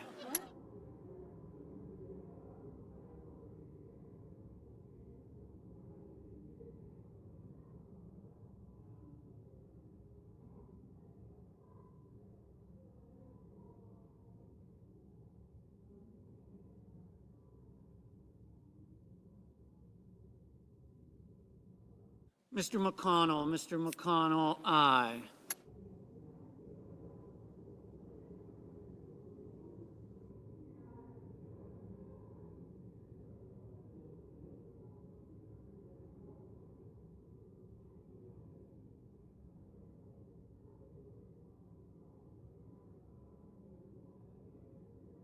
Ms. Baldwin, no. Ms. Klobuchar, no.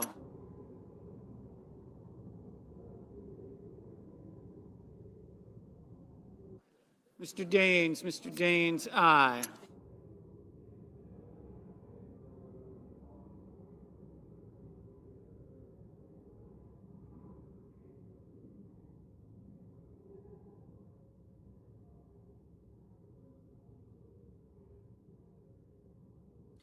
Mr. Heinrich, aye.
Mr.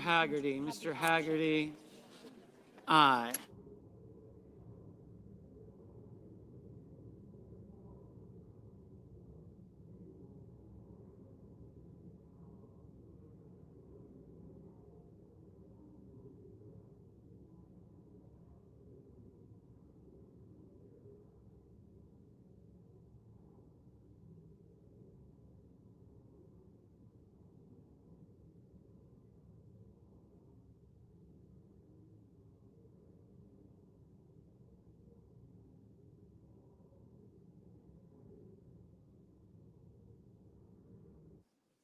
Ms. Cortez Masto, Ms. Cortez Masto, no. Mr. Kelly, no.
Mr. Crapo, aye.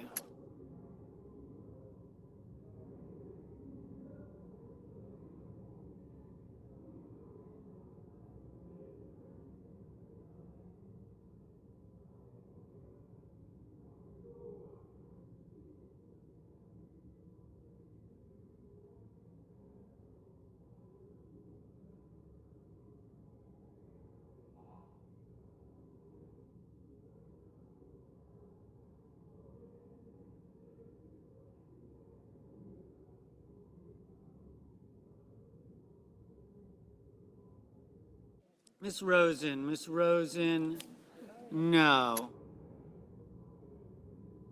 Mr.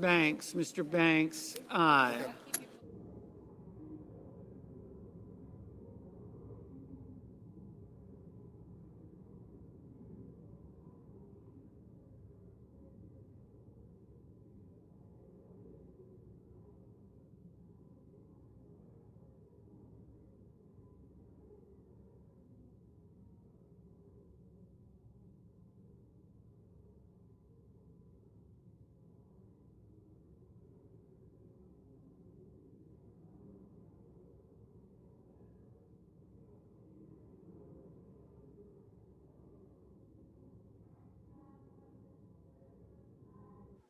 Mrs. Fisher, aye.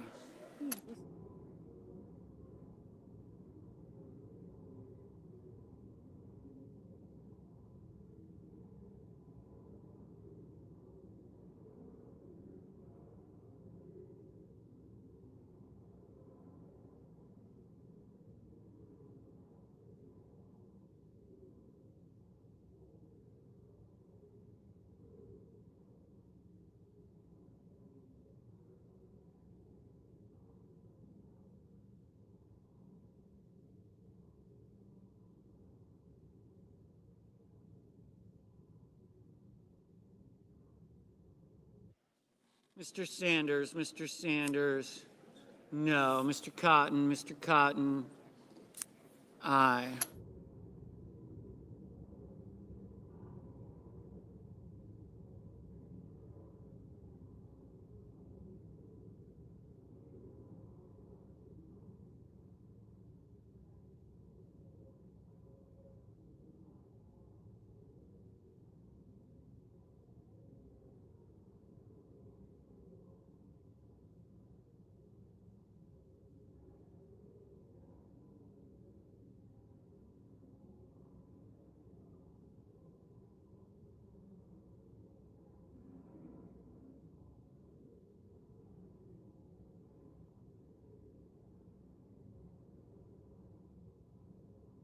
Mr. Ricketts, aye.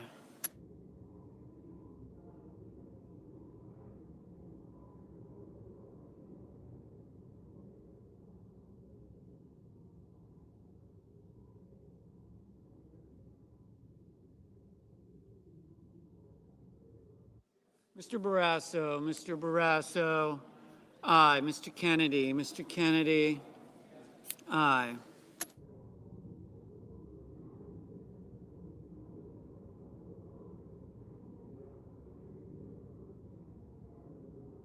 Mr. Coons, no.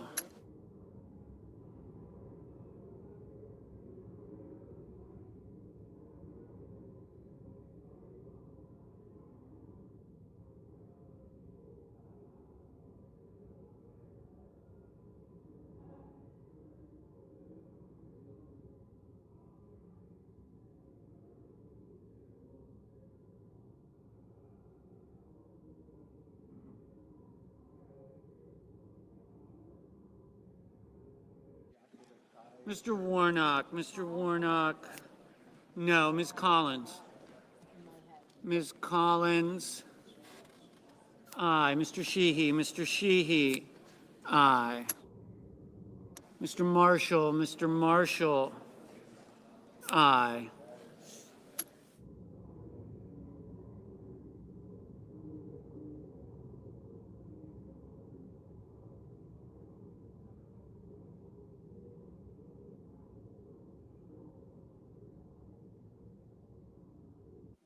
Ms. Also Brooks, no. Mr. Thune, aye.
Mr.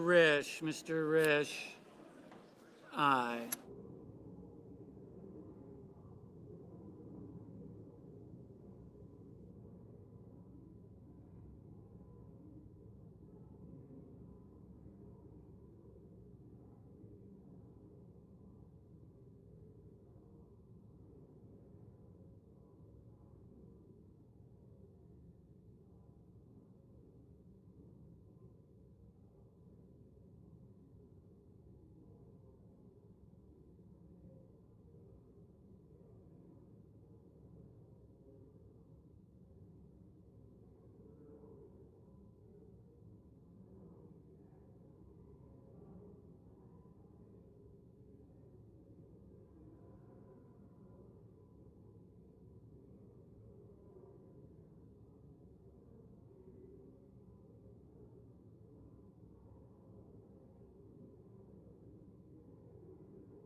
Mr. Markey,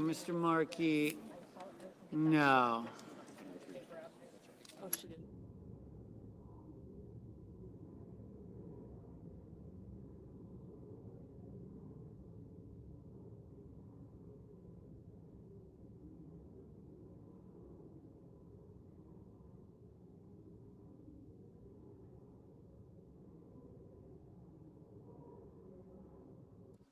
Mr. Kramer, aye. Mr. Hoven, aye.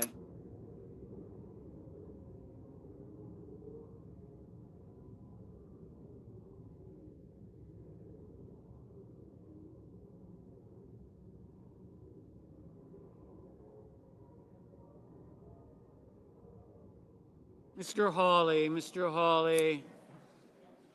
aye. Mr. Curtis, aye. Mr. Warner, no.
Mr. Booker, no.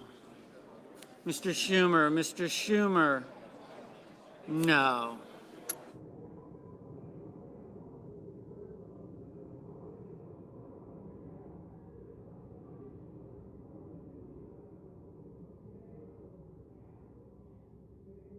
Mr. Sullivan, aye.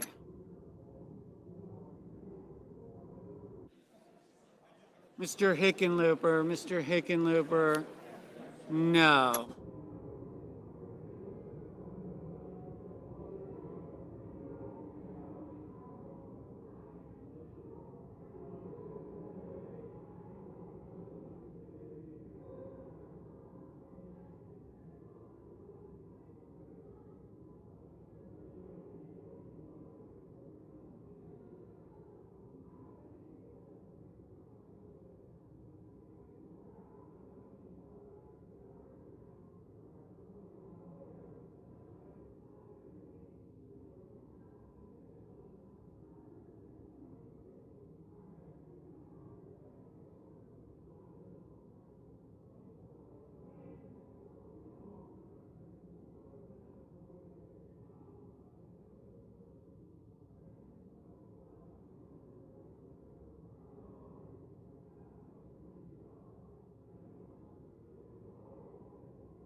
Mrs.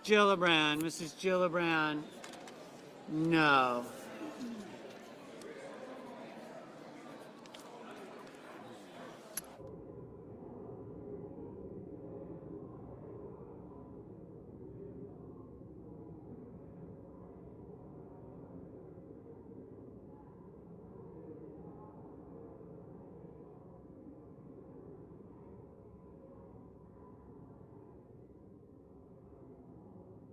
There we go. Got it. On this vote, the ayes are 54, the nays are 45. The nomination of Mark Wayne Mullin of Oklahoma to be Secretary of Homeland Security is confirmed.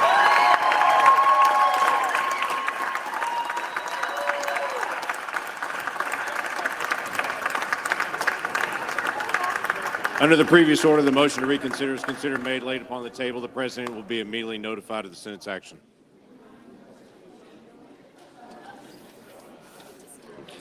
That's right. The clerk will report the motion to invoke cloture. Cloture motion. We, the undersigned senators, in accordance with the provisions of Rule 22 of the Standing Rules of the Senate, do hereby move to bring to a closed debate on the nomination of McDonald of California to be an Assistant Attorney General, signed by 17 senators. By unanimous consent, the mandatory quorum call under Rule 22 has been waived. The question is it the sense of the Senate that the debate on the nomination of McDonald of California to be Assistant Attorney General shall be brought to a close? The yeas and nays are mandatory. Under the rule, the clerk will call the roll. Ms. Alsobrooks. Gotcha. Thank you. I got you.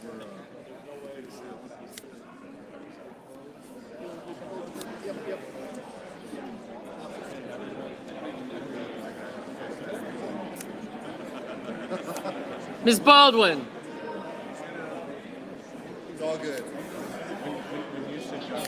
socialize. Okay.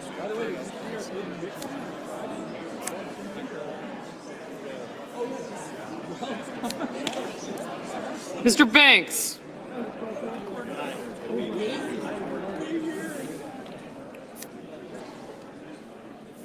Hold on a second. Thank you. Get the crowd.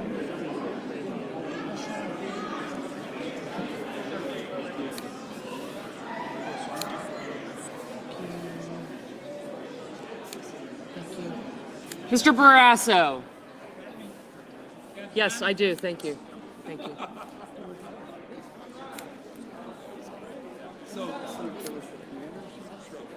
I'll show you the little, I did a little video, but, so.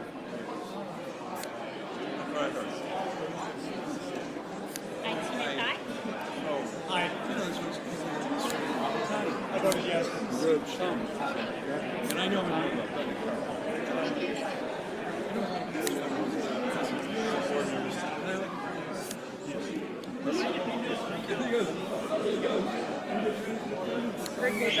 Great.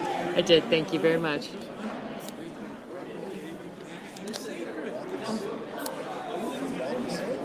Mr. Bennett. Did you know it was going to be signed? So good. Anyway, so yeah. Now we got to try and pass it into law. Right? I mean, but this will be litigated.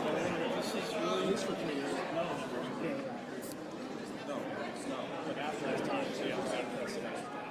Mr. Blumenthal. Was it really good?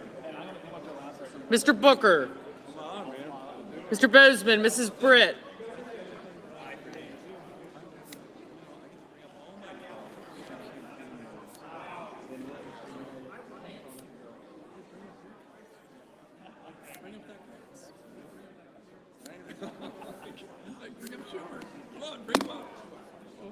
Got him. Okay.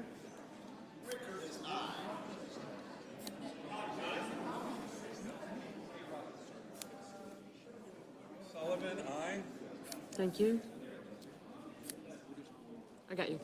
Young.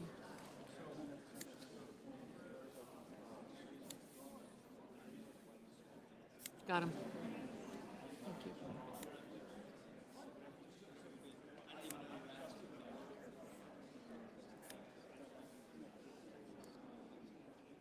Mr. Budd, Ms. Cantwell, Mrs. Capita, Mr. Cassidy, Ms. Collins, Mr. Coons, Mr. Cornyn, Ms. Cortez Masto, Mr. Cotton, Mr. Kramer, Mr. Crapo, Mr. Cruz, Mr. Curtis, Mr. Daines, Ms. Duckworth, Mr. Durbin, Ms. Ernst, Mr. Fetterman, Mrs. Fisher, Mr. Gallego, Mrs. Gillibrand, Mr. Graham, Mr. Grassley, Mr. Haggerty, Ms. Hassan, Mr. Hawley, Mr. Heinrich, Mr. Hickenlooper,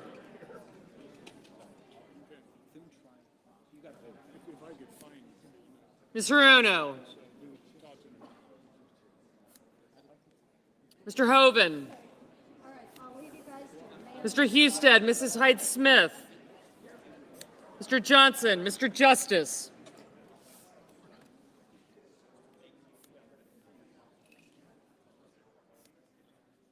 Mr. Kane, Mr. Kelly, Mr. Kennedy, Mr. Kim, Mr. King,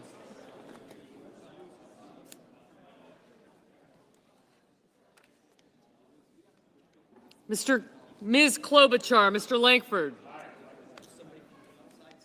Mr. Lee, Mr. Lujan,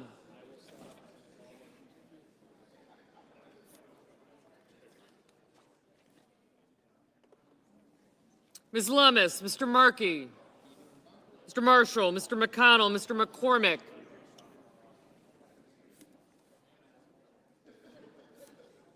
thanks.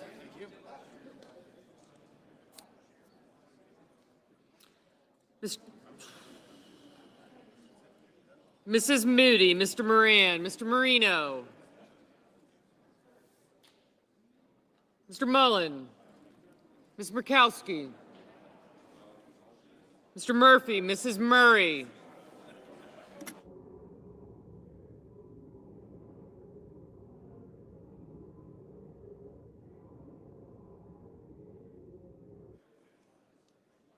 Mr. Ossoff, Mr. Padilla, Mr. Paul, Mr. Peters, Mr. Reed, Mr. Ricketts, Mr. Risch, Ms. Rosen, Mr. Rounds, Mr. Sanders, Mr. Schatz, Mr. Schiff, Mr. Schmidt,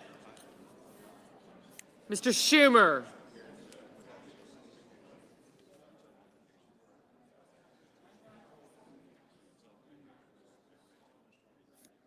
Mr. Scott of Florida, Mr. Scott of South Carolina, Mrs. Shaheen, Mr. Sheehy, Ms. Slotkin, Ms. Smith, Mr. Sullivan, Mr. Thune, Mr. Tillis, Mr. Tuberville, Mr. Van Hollen, Mr. Warner, Mr. Warnock, Ms. Warren, Mr. Welch, Mr. Whitehouse, Mr. Wicker, Mr. Wyden, Mr. Young,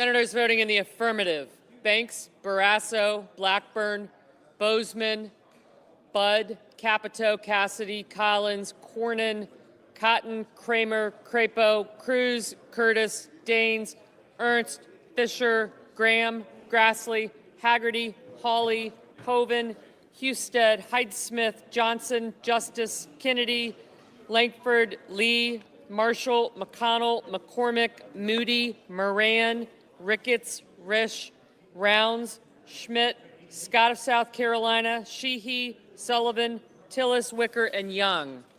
Ms. Murkowski, aye. Senators voting in the negative: also Brooks, Baldwin,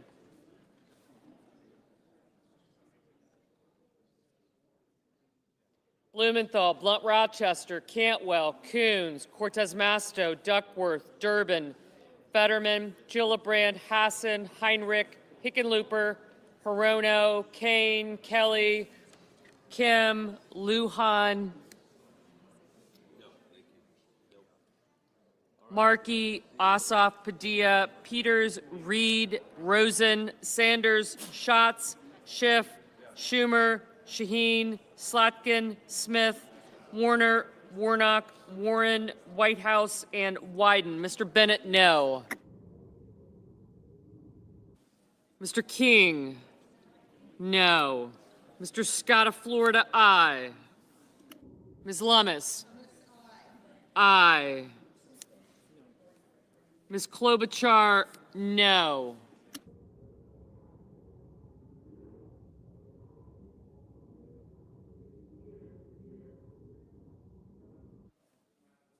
Mr. Thune, aye.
Mr. Paul, aye.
Mr. Murphy? No.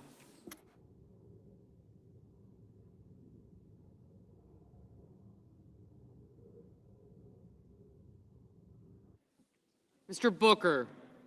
No.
Mr. Welch?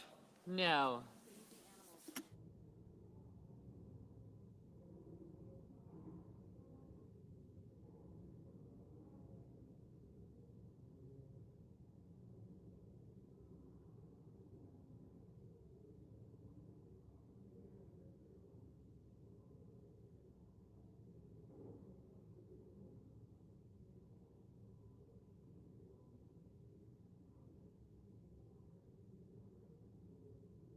Mr. Merkley? No.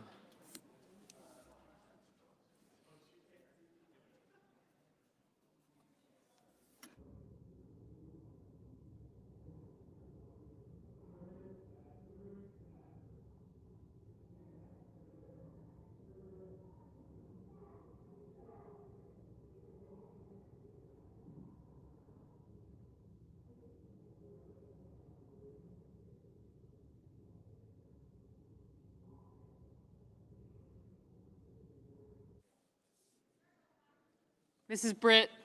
Aye.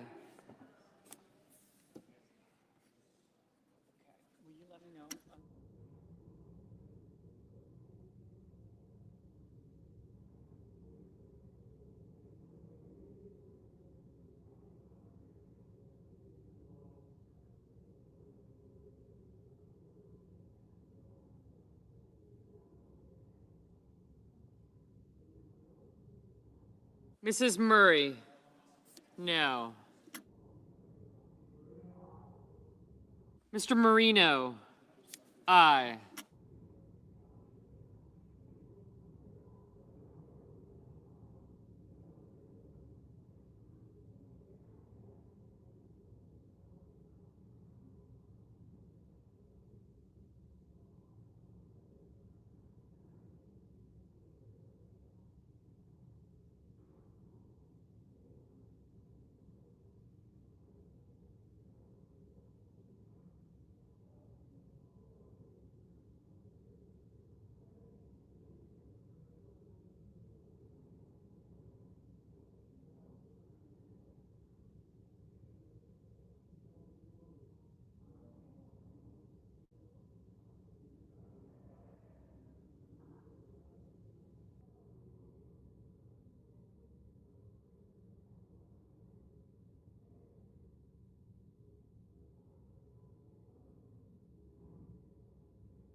On this vote, the yeas are 51, the nays are 45. The motion is agreed to.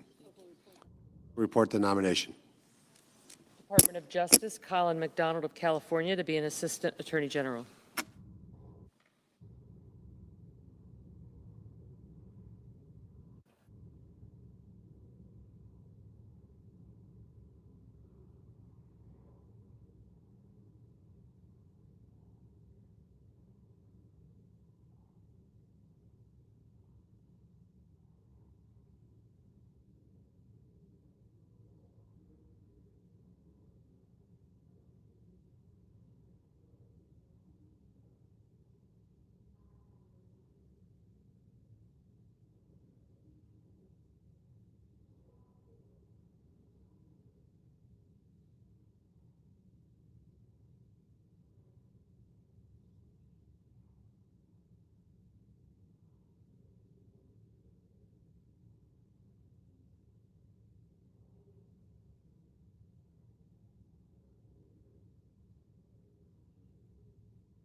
Mr. President.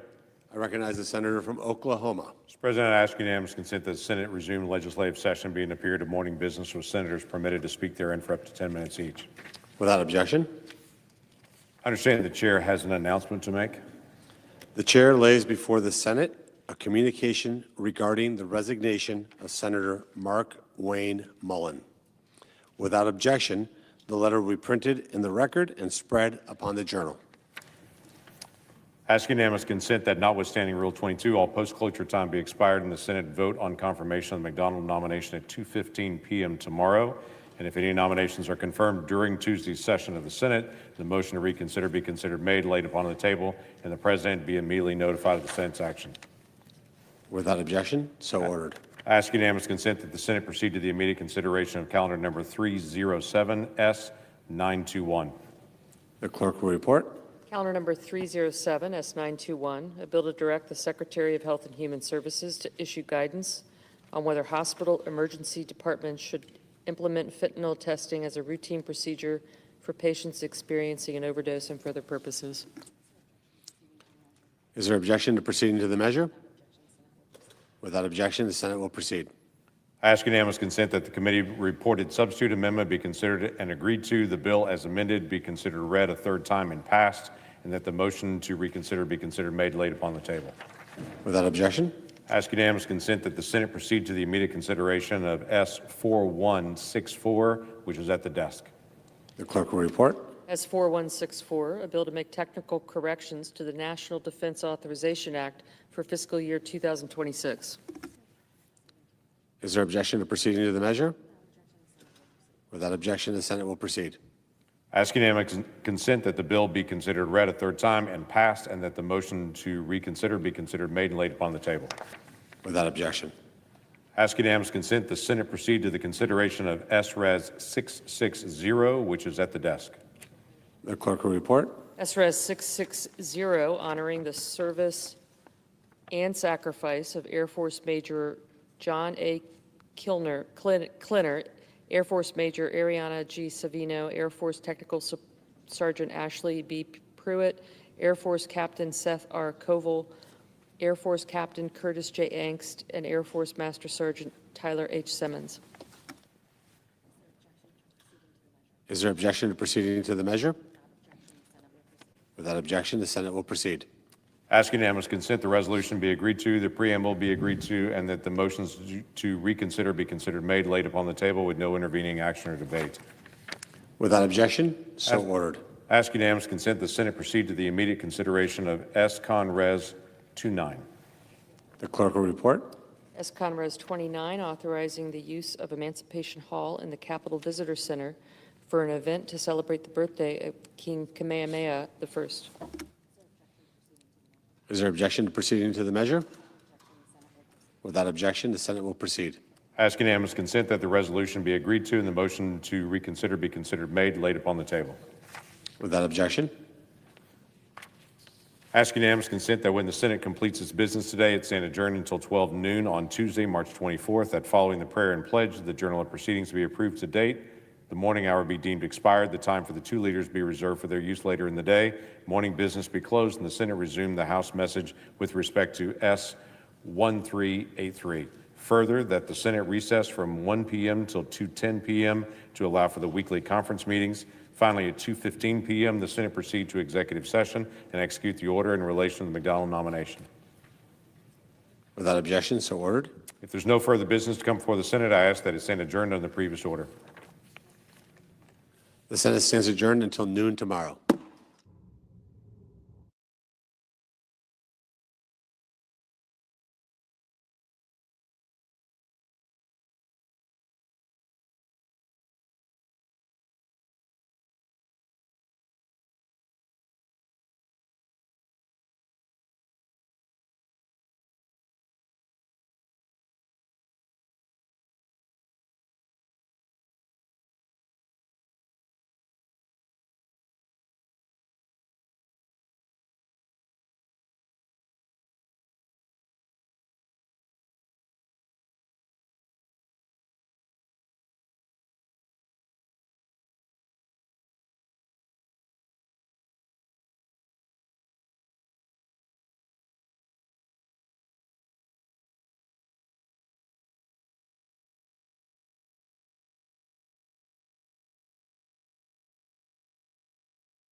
Enjoy more of our videos on the Community Advocate Network channel, and don't forget to like, share, and subscribe.